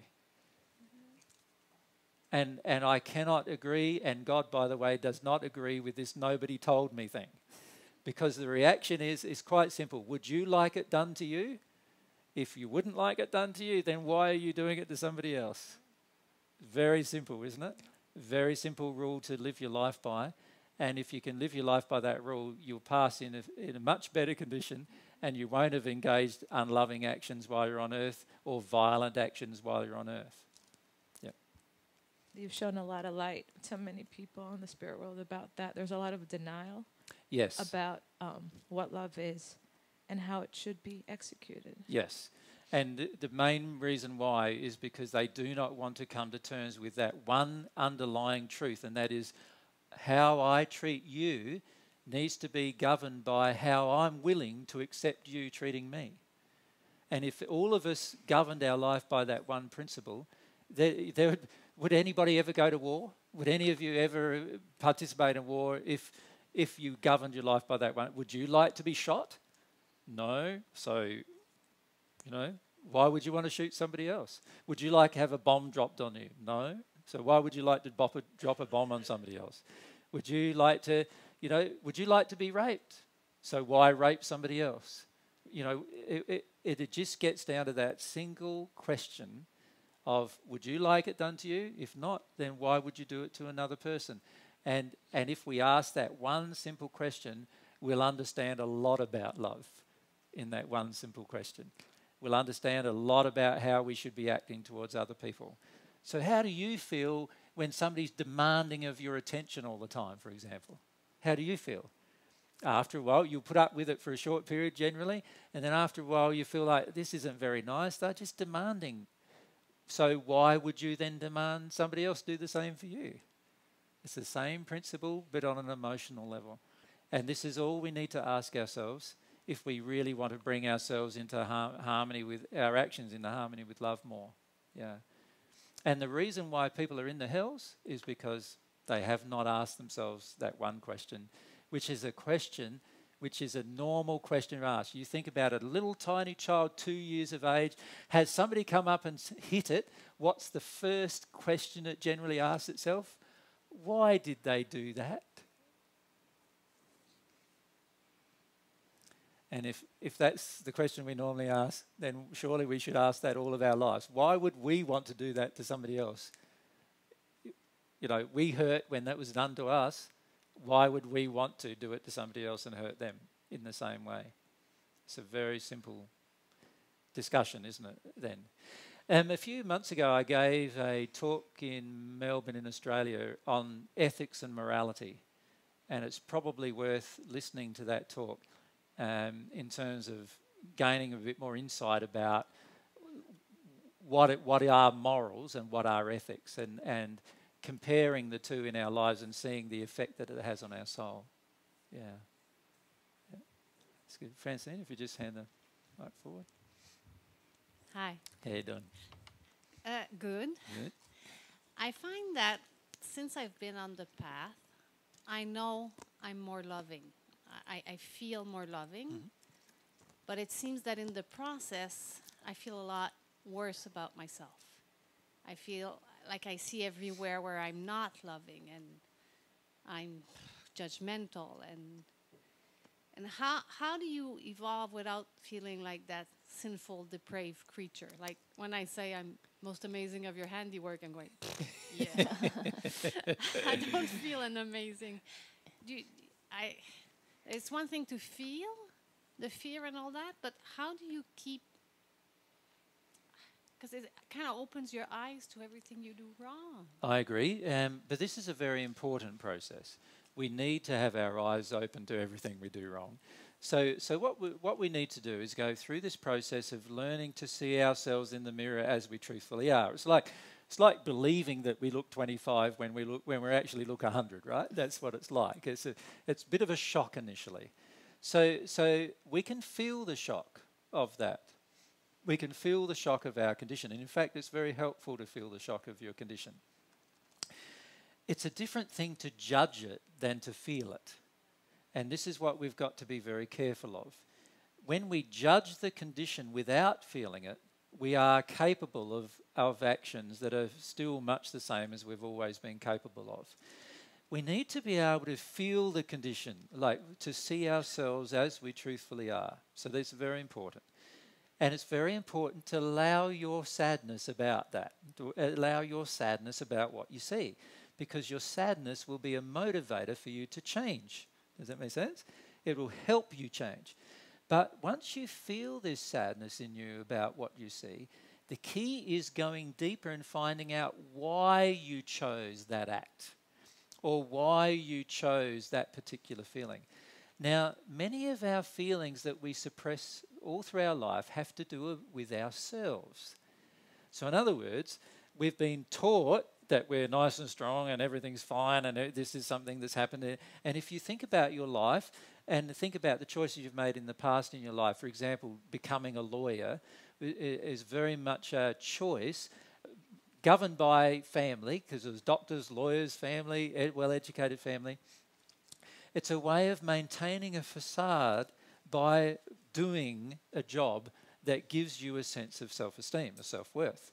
And many of us actually, after we've go through the process of discovering divine truth, we start seeing actually that we don't have as much self-worth as what we thought we had, right, before we began the process. And then on top of that, we start seeing all the unloving behaviour that we have. So that gets added to the pile of the self-worth, and then we feel really bad.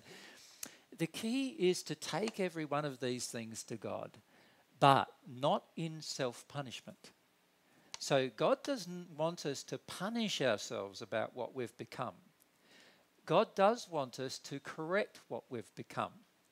And these are two very, very different things. One is by being angry with yourself and upset with yourself about what you've become. And this is a very counterproductive thing to do. You won't get very far emotionally or spiritually doing that. And in fact, you can actually get very suicidal and down upon yourself if you go down that track. But we do need to find the emotions as to why we chose to do what we chose to do. For many of us, we are very resistive to the emotions of why we chose. We would prefer to punish ourselves, right, and feel the guilt of having done what we've done than we would to find the reason why what we've done, because we have huge addictions involved with why we did what we did.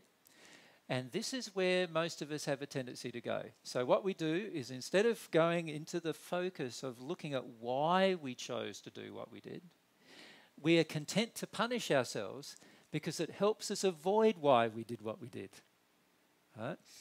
And it helps us avoid the really dark soul part of the soul that we need to feel and release.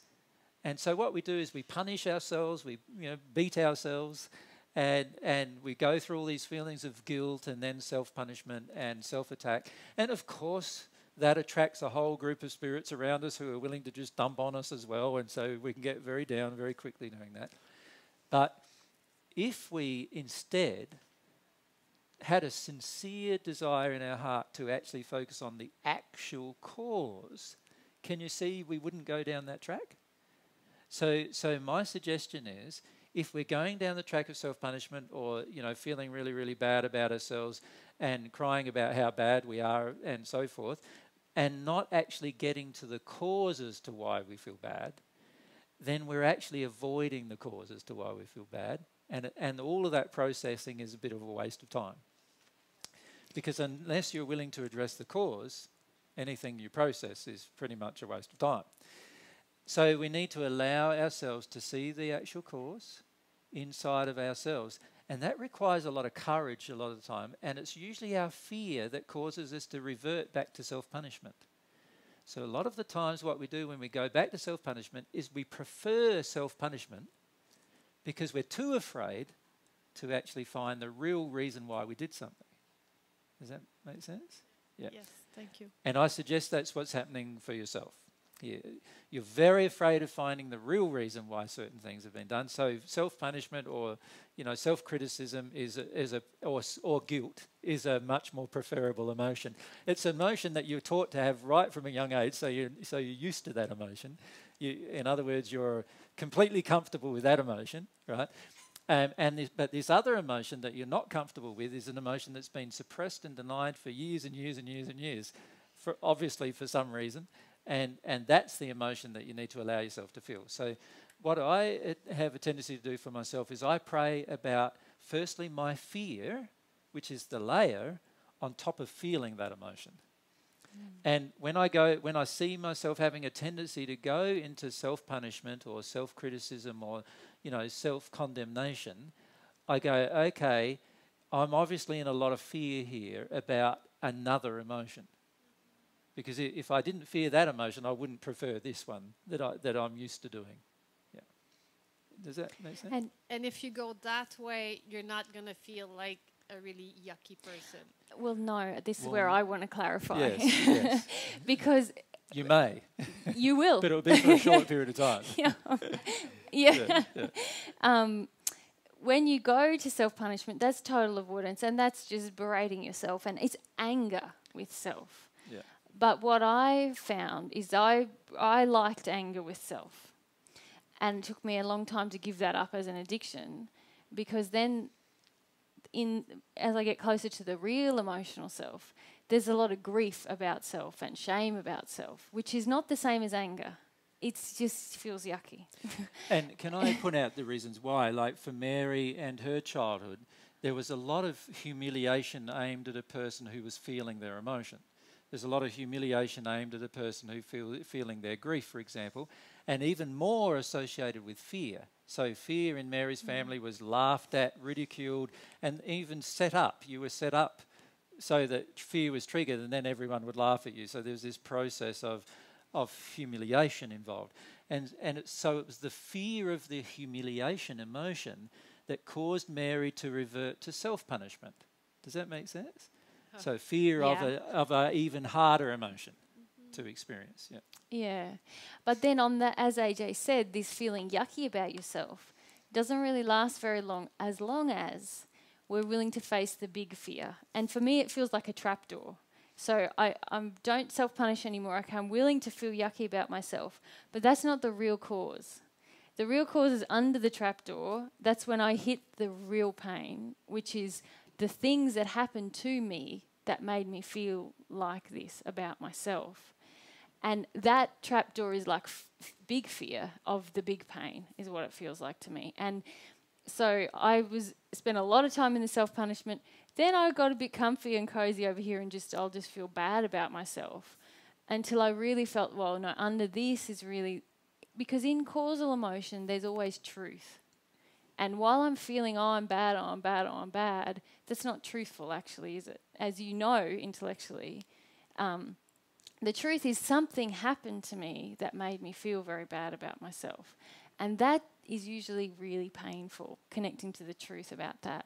But it doesn't have to be long that you sit in the I'm bad. As AJ said, you can drop through that trapdoor as long as you face that fear. Yeah. One thing to bear in mind always is that many of us are in complete denial about how our parents actually treated us. And we would actually prefer to believe that our parents have been great and everything's fine and there's nothing wrong with them. And even I've heard many people who've even been violently abused by their parents say, but they didn't know any different. And, it's now, going back to our previous guy, of course they knew different. Did they like to be violently abused? No. So why would they then think they could violently abuse their children? Of course they know different. But they deny all of that, and they, through their rage or other emotions, they engage a process that destroys their children. Now, for many of us, we are in complete refusal of looking at what our parents have truly done. Instead, what we do is we accept their reasons for doing what they did. And we even finish up telling ourselves that those reasons are valid. Does that make sense? So we start explaining to ourselves what our parents have told us all of our lives, and that is it's our fault that they hurt us, right? And so we prefer to go to it's our fault or my fault that I feel the hurt, rather than going into these darker emotions relating to, how we were treated. Because in that area, there's layers of anger and of fears, and there's addictions galore, and in that area, it's really like murky. And we don't like going into murkiness. We like simplicity, and the simplicity is just accept what your parents said you were and become that person. And when you can't do that, punish yourself for it. And that's where many of us finish up going, unfortunately, because we're unwilling to go into that other location. Yeah. Yeah. That's a good question. That's it. Just go across there.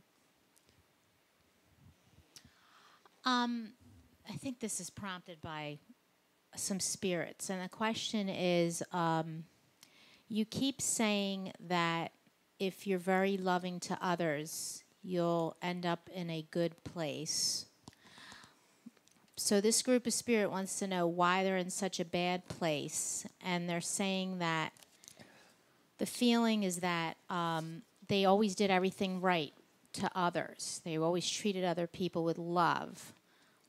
But they weren't treated that way, and they didn't have good self-worth or feel good about themselves, so they weren't loving to themselves. So they want to know why they're in a dark place if they did so many good deeds, so to speak. Well, remember, every good deed that you do, for it to actually have any reward in your soul, is that it has to come from your heart, for a start, not from just a rule book or some kind of principle. It has to come from your heart. It has to come from a feeling.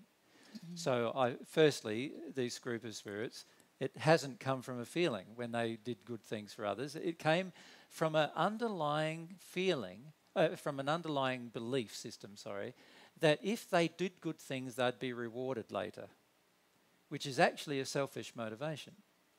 So their true motivation was based upon selfish reasons. So that's not the kind of activity I'm talking about here that will end up in reward. The reward comes from engaging this desire to do for somebody else what you would love them to do for you for no reason, for without a reward. Does that make sense? Mm-hmm. And if I believe that I'm going to get a reward through the process, and I'm only doing it by engaging the reward, then I'm actually got a very false motive. And so my motivation is not pure. And as a result of my motivation not being pure, I will have a lot of difficulties when I pass. Secondly, if they are unable to treat themselves well, then it's highly unlikely they were able to treat another person well. In other words, many of the things they believe are loving, mm-hmm. right, would also be unloving under those circumstances. Does that make sense? Mm-hmm. So what kind of treatment did they give to themselves? Very bad. Let's describe some events. Addictions, prostitution,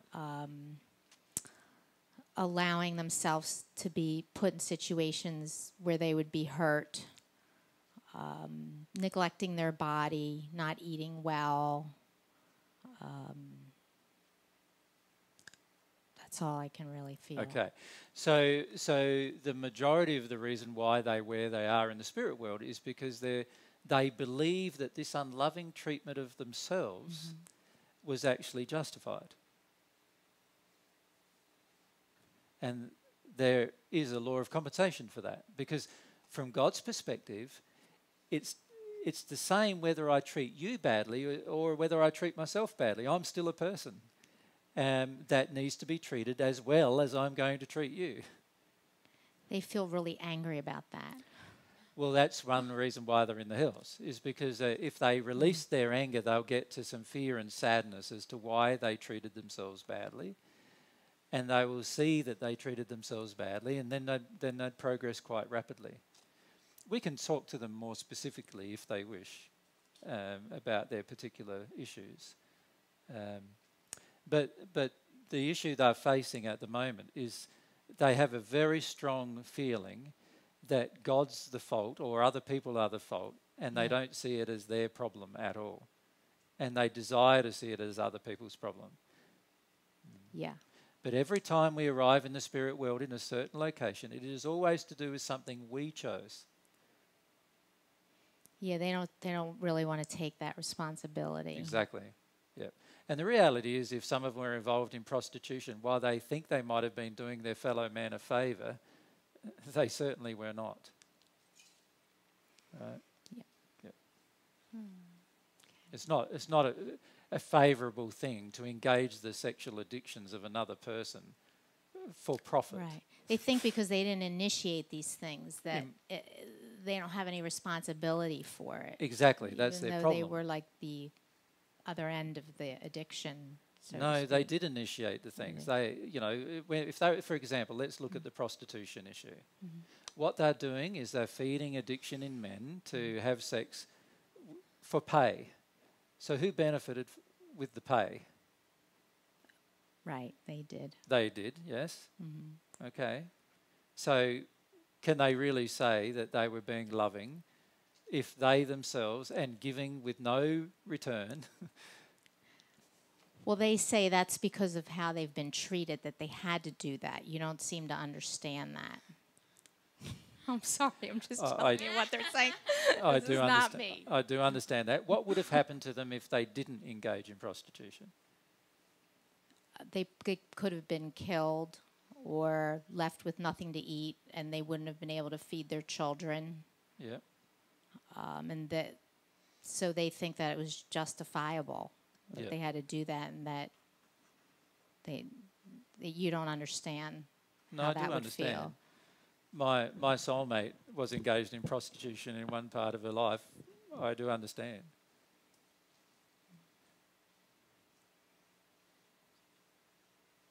Got silence on that one. So if we're going to have a discussion of whether I understand or not, then I do understand. But that's not the point.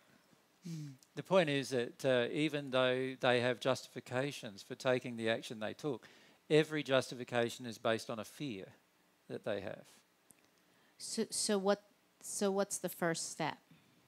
Well, the first step is firstly to see that they need to stop justifying their own behaviour that they took that was out of harmony with love of themselves or love of others. It was neither loving of themselves nor others to engage in prostitution. They did it because they were afraid, many of them. And some of them weren't that afraid, and they did it for money, Angry. which has both a selfish motivation. If we do something because we're afraid, we're selfishly motivated. And if we do something for money, we're also selfishly motivated.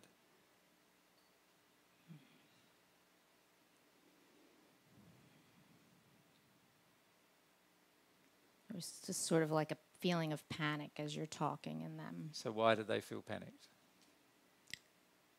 Because this isn't the answer they thought you were going to give. So what was the answer they wanted? That you were going to understand how painful their life was, and that there was some mistake how they landed in this place, in this dark place. Yes. God doesn't make mistakes. I do understand how painful their life was. But God doesn't make mistakes when people arrive in the spirit world. The reality is that exactly the life they've created for themselves, based on their own unloving desires and passions that they engaged in on earth, will be the life that they eventually arrive in the spirit world. God does not make any mistakes. However, God does give us a chance to work through our mistakes. So we have the ability to see that we've arrived in the spirit world because of our own unloving actions and desires, and the ability to remove those unloving actions and desires from ourselves, and therefore progress in our condition in the spirit world. So God gives us a chance to change as well at any time in our lives. Many of them had a chance to change when they were on earth, and they did not take the chance because they were engaged in some of their selfish addictions. So many of them had an opportunity to stop prostitution at different times of their life, and they chose to continue it. This is an indication that they were unwilling to look at their own responsibility. And then there's just a couple of them that are saying, if you keep saying we're all so messed up because of what our parents did to us, then why is this our responsibility? Well, many people have had terrible parents and yet never chosen to go to prostitution or to go to murder or to go to another act that was unloving. It's still a choice what we decided to do with the injuries that we had. We can choose to feel our injuries that we have and release them, or feel them and just feel them rather than hurting another person. In their case, they chose to hurt other people, and that is an unloving act. Yeah, and if they're very honest with themselves, they're pretty angry. Really angry. Like the whole time, this is me, Liz. The whole time you were talking, I just feel all this anger being projected at you. And they wanted me to say, but I actually chose not to, that they really wanted to hear from Mary. They were like almost tired of hearing you talk. Yep, that's But fine. I was just like, happy for Mary no, to I'm talk. sorry. I'm not telling them that one because you're going to Well, I'm listen. happy to hear from Mary, but I'm pretty sure she's going to I'm say the just same going to thing. say the same things, except I'm going to say they're not being honest because I can It's a feel how man angry thing. they are. Yeah. Yeah. It's like against And that's men. in the prostitution. They're saying they had no choice, but many of them chose to stay with it because they were in a rage with men and they could feel And they liked the power it superior gave and them over powerful. men. Yeah. So they're not really being honest about their motivations. Very unpleasant. Yeah. Very angry. Yeah. And while they retain this anger, they will stay in the same place in the spirit world as they've always been.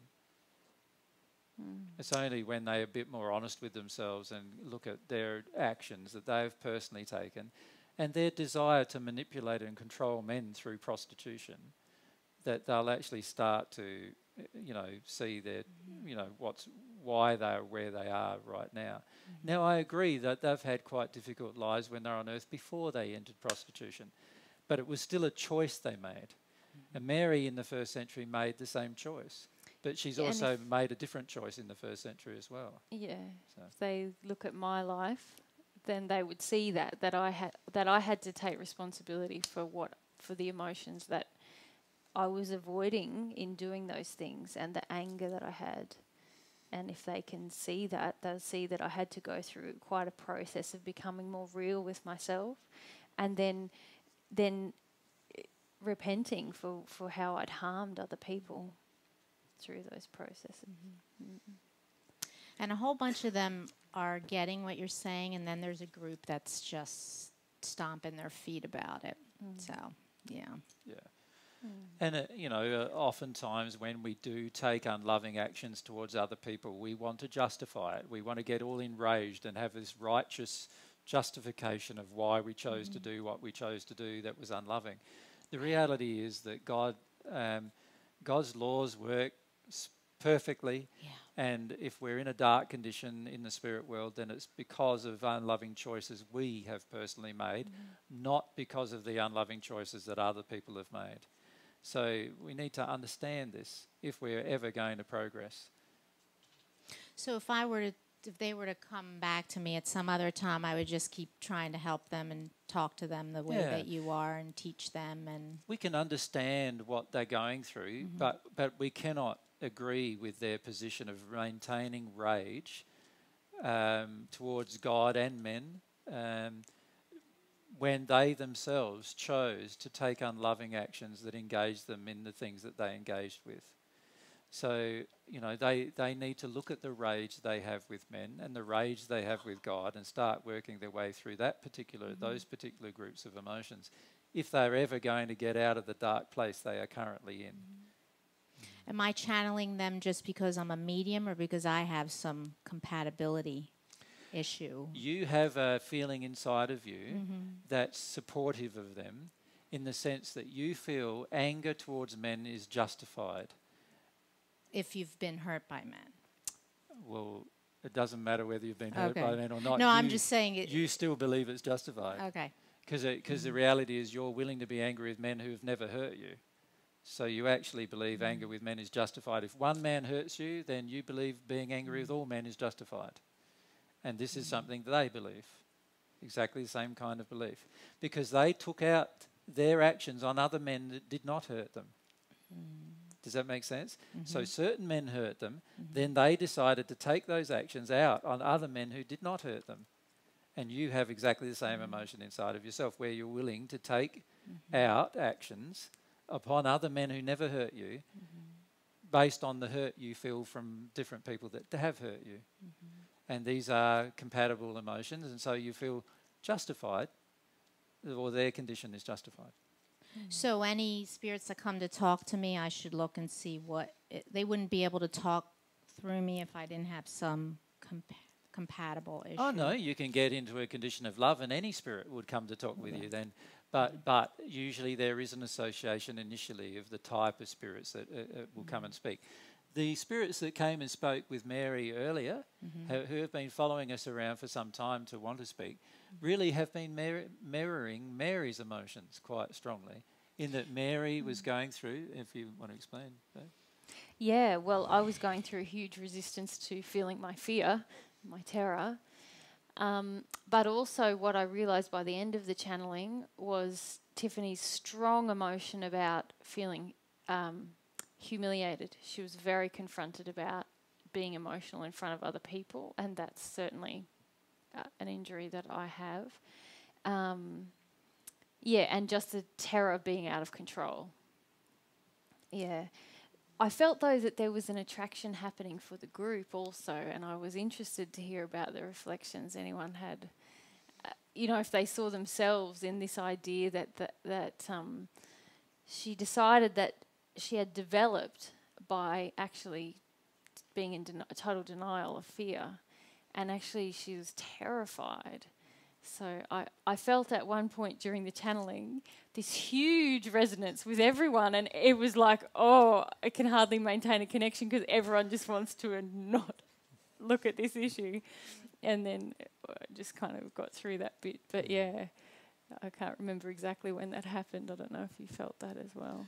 Yeah, and particularly when I mentioned that many people on earth think they're on the divine love path and think they're actually working their way through things, when the reality is they're still using the same technique, which is suppressing the particular emotion in preference to feeling like they are progressed. And it is a difficult issue to face for many,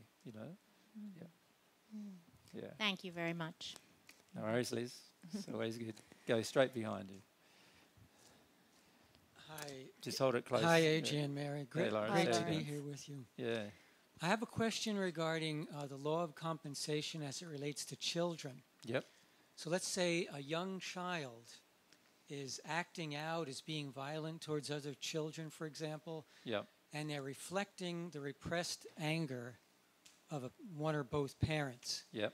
How does the law of compensation relate to that child, or is it more relating to the parent, or both? Well, it depends on a lot of circumstances. It depends on the age of the child. So the younger the child, the more the child, the parents have to take responsibility for what's actually occurring.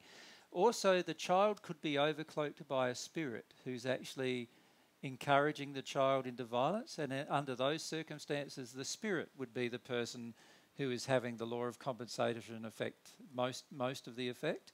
So it just depends on the circumstances as to why the child is acting in the manner, and the age of the child that's acting in the manner, and the kind of emotions that the parents and the spirit surrounding the parents actually have. A lot of the times it will be shared between environment, the parents, the spirits with the child, and then there'll be a small portion of it going towards the child itself. And then as the child grows and becomes a teenager and an adult, then obviously the proportion assigned to the child becomes greater and greater, because they actually have more recognition of society-based bad behaviour. So in other words, our society generally accepts that violence towards another person is not acceptable. Now, that being the case, by the time the child becomes a teenager, then there is a general acceptance in the child that the society around them believes that violent behaviour is unacceptable. So if the child, as a teenager, was still engaging in violent behaviour, you can see that now the child has more of a personal responsibility for the choice that it's making than it had when it was 2 years of age and goes up and bops their friend on the nose, you know. And this is what we also need to understand. You cannot make any rules about what happened. God assigns, all of God's law assign actual compensatory effects to every single person involved. Every single person involved. And many times, by the way, there are things happening right on the other side of the world right now that we personally here are actually having a compensatory effect of our own soul about, because we refuse to see our part in what we're creating. So, for example, when America is involved in a war in Afghanistan, then many Americans have a law of compensation effect on their soul as a result of that particular event, as a result of their particular unhealed emotions that they allow that event, or they agree with that event, or they have some kind of reasons for wanting that event to occur, including driving around with cheaper petrol, for example. So even if we desire to drive around with cheaper fuel and we go to the cheapest service station and pick up our fuel, this is part of the emotion that drove America to war in Iraq. For example. Yeah. Does that make sense? And so, therefore, each of us engaging that particular act bear some responsibility for the underlying choice that the government made to engage in that particular action. So it's very, like, you can see that any event that we observe happening in the world that we personally see come to us as an event, we need to firstly question ourselves and say, how have I participated through my emotional condition? How have I participated in this action? So, if you go back to the child, the example with the child, to me it's a question of will. So how much of the child's will is actually activated for themselves? And also how much of the will of the people surrounding in the environment, the parent, the spirit, is involved in what's happening. So if a parent is actively using their will to suppress their anger, and the child hardly has a knowledge of the fact that they have will, then most of the compensatory effect is with the parent.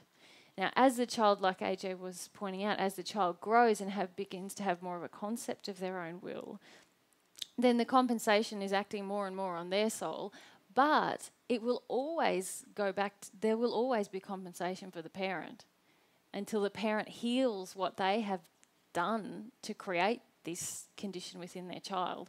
There will always be a compensatory effect. So even if the child's 65 and the parent is 85, then there'll still be compensation upon the parent if they haven't healed what caused that effect in the child. And does that make sense, Lawrence? I'm starting to get it, yeah. Yeah. The question I had was, let's say it is a 2-year-old child who kicks the cat. Okay, it's an act of violence, but it happened because the anger was being reflected by the father, let's say. Mm-hmm. Does that child incur some kind of soul damage to some degree? Well, as Mary said, though, the law of compensation is the soul damage that they would incur. So if they have no concept of their own will, if they're very small, and they're simply reflecting the suppressed emotion of the parent, of the father, then all of the soul damage goes for the father. The more they understand about their will, the more goes towards them, or the more they're actively using their will.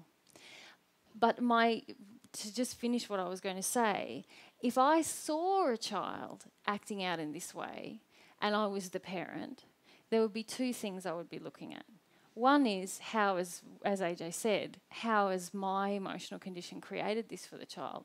But second, especially if I'm the parent, how can I teach the child through this experience about their will? Because ultimately the use of their will is what is going to, in the long term, create their soul condition. So from the moment, especially as a parent, from the moment the child incarnates, one of my biggest jobs would be to help a child understand that they have will, and that when they use their will in disharmony with love, it will, in the long run, affect their soul condition. Yeah. So it's like the negligence of the parent could be an act of violence in a way. Exactly. Yes. Yep. Exactly.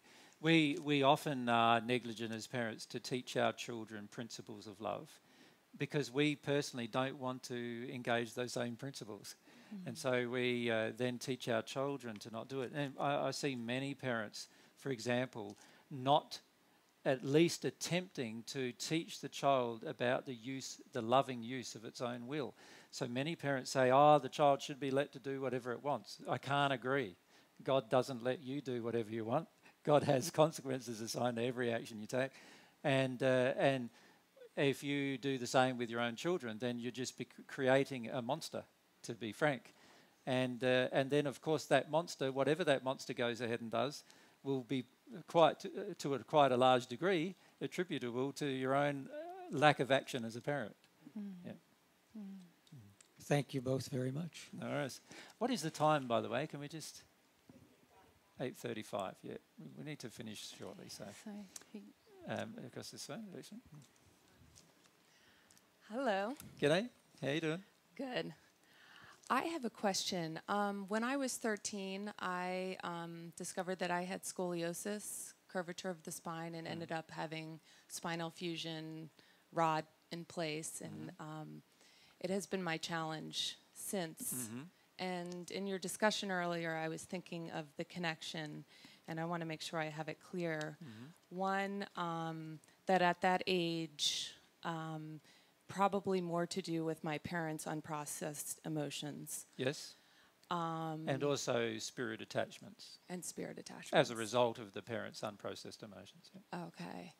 And it was the center of my body, so I'm assuming both parents were involved. And what location in your body had the main problem? What location in your spine? From my neck down to almost my entire spine. Right. Was there any part of your spine that was unaffected? Just a few vertebrae up at the top and a few at the bottom. Right. Yep. And I'm also, my concern as well is passing this unprocessed emotion to my children. Yes. And one of my children has a lot of anger. And I know there's, on my father's side, just a huge history of violence. And What's the gender of the child with a lot of anger? Male. Male. And what are your feelings towards men?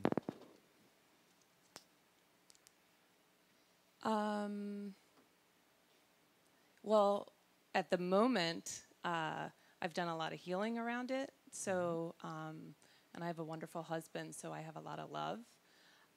But in the past, it's been not love.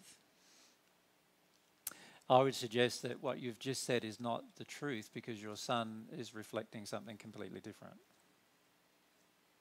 So that would be something to look at. Yes. Yeah. You see, a lot of the times we would like to believe that we've sort of sorted out certain emotions when in reality what we've got is exactly what we want. So let me illustrate. If you have some anger towards men, then you get a man who's really loving towards you, then of course he's not going to expose this anger that you have towards men because he will be pandering towards you. He will be wanting to do what you like or want. Does that make sense? Right. What's happening in your family? Do you have a husband who does what you want quite frequently? He's very loving towards me. Absolutely. So you've got to be careful here with your definition of love. All right. Can you see how you're almost saying that a person who does things for me all the time is going to be very loving towards me? And I can't agree with that. Your definition, this is your definition of love. But your son is demonstrating that something's wrong with this definition. Because if your son was feeling love from his mother, he would not be reflecting anger. Do you understand? Right. So there's got to be some kind of suppression of the male that's occurring in your family for your son to be acting enraged.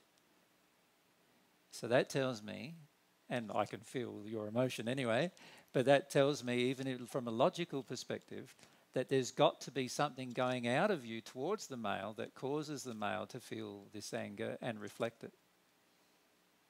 Who does he reflect it with mostly? Me. Exactly. Can you see he's not reflecting it a lot with his father, but reflects it more with He you? does sometimes, but Sometimes with father, most of the time with mostly mum. with me. Yeah. This is telling you that something is not healed with regard to your attitude with men. And what I'm saying to you, which is something you don't want to accept at this point, is that your attitude towards men is that they are very nice men when they do exactly what you want. Right, I hear that. Yep. And Well, I have a lot of trust issues with men. yeah, of course, yes. Yeah. And this is why you want to find a man who does exactly what you want, and then you feel happy. But the reality is your son is reflecting that things aren't so happy inside of yourself. Otherwise, he would be feeling a feeling of love from you, and therefore he would not be angry and reflecting this anger at you all the time. Right. Yeah. Yeah. So this is the beauty of having children, is they reflect the truth of your condition, not the condition you imagine. Right. Right. So remember, the question I asked you at the beginning was, what are your feelings about men? And you said, can you remember? Yeah, I said that in the past I've had a lot of issues. So, but And you that said? presently I was feeling loving towards them. Exactly, and I can't agree with that. Yeah, 'Cause and I mean, in talking to you, I know that I still have a lot of anger, and I see that in my son, and I know that it has something to do with me. But do you understand that a lot of this anger is suppressed in you easily because you are actually living with a man who does many of the things you want him to do, and therefore he does not trigger your anger with men. Right. Can you see? Mm-hmm. And so you feel that it's all resolved, but it's only because you've purposefully desired a man who you can control and manipulate to a large degree, and he automatically engages that because he feels quite natural with that process, and that's what he's been taught to do by his own mother, to treat women in this conciliatory fashion, and as a result of that, he has got some suppressed anger, but he doesn't even notice that either because he feels it's the right thing to do and the correct thing to do. Right. But the fact that your son is mostly angry with yourself tells you that it's to do with the emotion coming from yourself rather than from your husband that he's responding to. Right. Does that make sense? It makes sense, Yeah. yeah. And And I still have my father in my life to remind me of my anger towards men. Yes, and this is where it's very important to not try to convince ourselves that something is resolved when our life and the law of attraction is demonstrating otherwise. It's very important to come face to face with what is happening in your life as a demonstration to you that something is wrong. And if nothing was wrong, and it was all to do with his dad, which is something you'd like to believe, right? Then that his dad has some suppressed rage towards women. That's what you would like to believe this is about. Then he would be reflecting this emotion with his father, not with you. Right. Do you understand? And then what do I do to heal this? Well, firstly, look at whether you want to heal it or not. The reality is there is this tendency in you still to believe that you'd like it to believe it's somebody else's issue, not your own. And this is the starting point. So that says that there is not a strong desire in you to heal this emotion. Instead, there is a strong desire in you to have the male do what you want. And that's not a desire to heal the emotion. That's a desire to control the male so that he no longer harms you. Does that make sense? Avoid the terror of being harmed. Yeah. And so if you allow yourself to just ponder about that and pray to God about developing a desire to actually heal the emotion itself rather than developing a desire to get everyone around you meet the addiction of the emotion. Does that make sense? Mm-hmm. So at the moment, the desire is more to get everyone around you to meet the addiction of the emotion. My suggestion is to pray to God about releasing that as a desire and actually having a desire to actually deal with the hurt that is there with your dad, right? Because that's the primary source of this particular problem, which is the hurt that you feel with dad. And allow yourself to have a true desire to deal with that hurt that you have with your father. Does that make sense? As you have a true desire, the attractions will ramp up. You know, you'll get more men showing you that what the actual problems are. And then if you can allow yourself to feel what's really going on rather than attack the men or respond in an angry manner, instead look at it from a different perspective and actually begin to feel, you know, the sadness that is present within you about what dad's done, then you'll go a long way to healing it. And as a result of that, this emotion of anger towards men won't be coming out of you. And there's a feeling of injustice in your son where he feels that just because he's a man, he's getting treated badly. It's a feeling coming from him, from you towards him. And once you release that, he will no longer feel that feeling. And so your measurement as to whether you're addressing the issue or not will actually be the amount of anger that your son has specifically with you. Does that make sense? And then as that anger lessens, you know, I'm on the right track now. I'm getting better, right?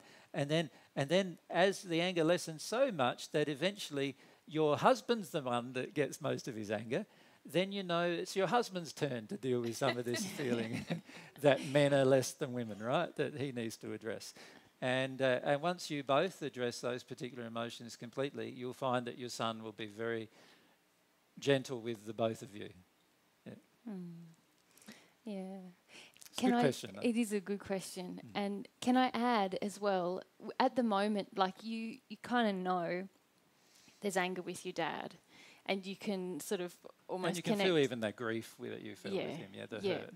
Yeah. Something I've noticed in my own processing is that when I'm not fully owning that emotion, say I'm angry with my dad, then I feel angry with all men. And it's a projection out of me towards all men. And but as I come closer to owning the emotion, I can still feel angry with dad. Like it might not be fully gone, but I just don't feel angry with men all the time. I just feel angry with dad. And also there's not a projection coming out of me towards all men. And so this is also a way that you know you're getting closer to the truth of what's happened to you, and the real pain is even when your son's, you know, you might not feel like I'm done with anger with dad, but your son shows it less to you. So you go, hang on, I'm honing this into the real truth now, to the real cause. Yeah. And that's a good place to get to, because you think, you know, it's not hopeless.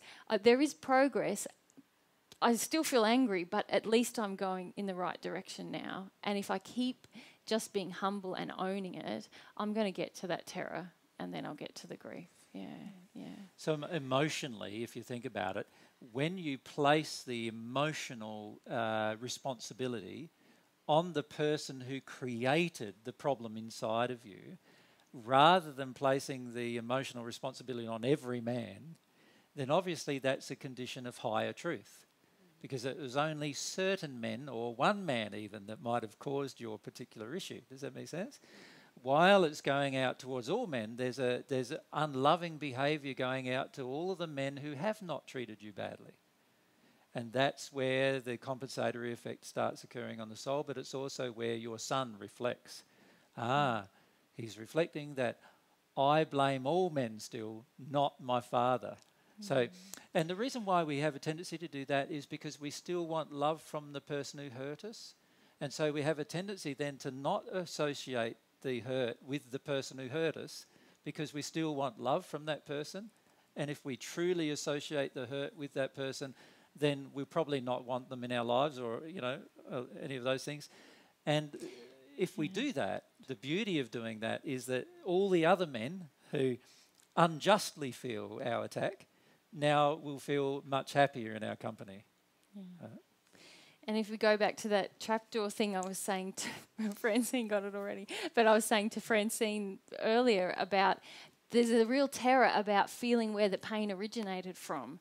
And that's because we go back to experiencing it really entering us. But also there's the second factor that AJ just pointed out. We have to, in that moment, give up the false belief that they loved us and give up the hope that they're ever going to love us and just feel the truth of it. And that's why, you know, we almost prefer to project it out at every other man rather than just face that really big fear of the pain and the you know, the hopeless feeling we felt as a kid that I'm not being loved. Yeah. We have a generally deep resistance to associating the hurt with the person who hurt us, because at exactly the same time we want the person to hurt us to change so that they no longer hurt us. And this investment that we have in our relationship with them causes us to start blaming everybody else but the person who hurt us. And unfortunately, when we do that, then obviously there's not a lot of very good consequences that happen when we do that.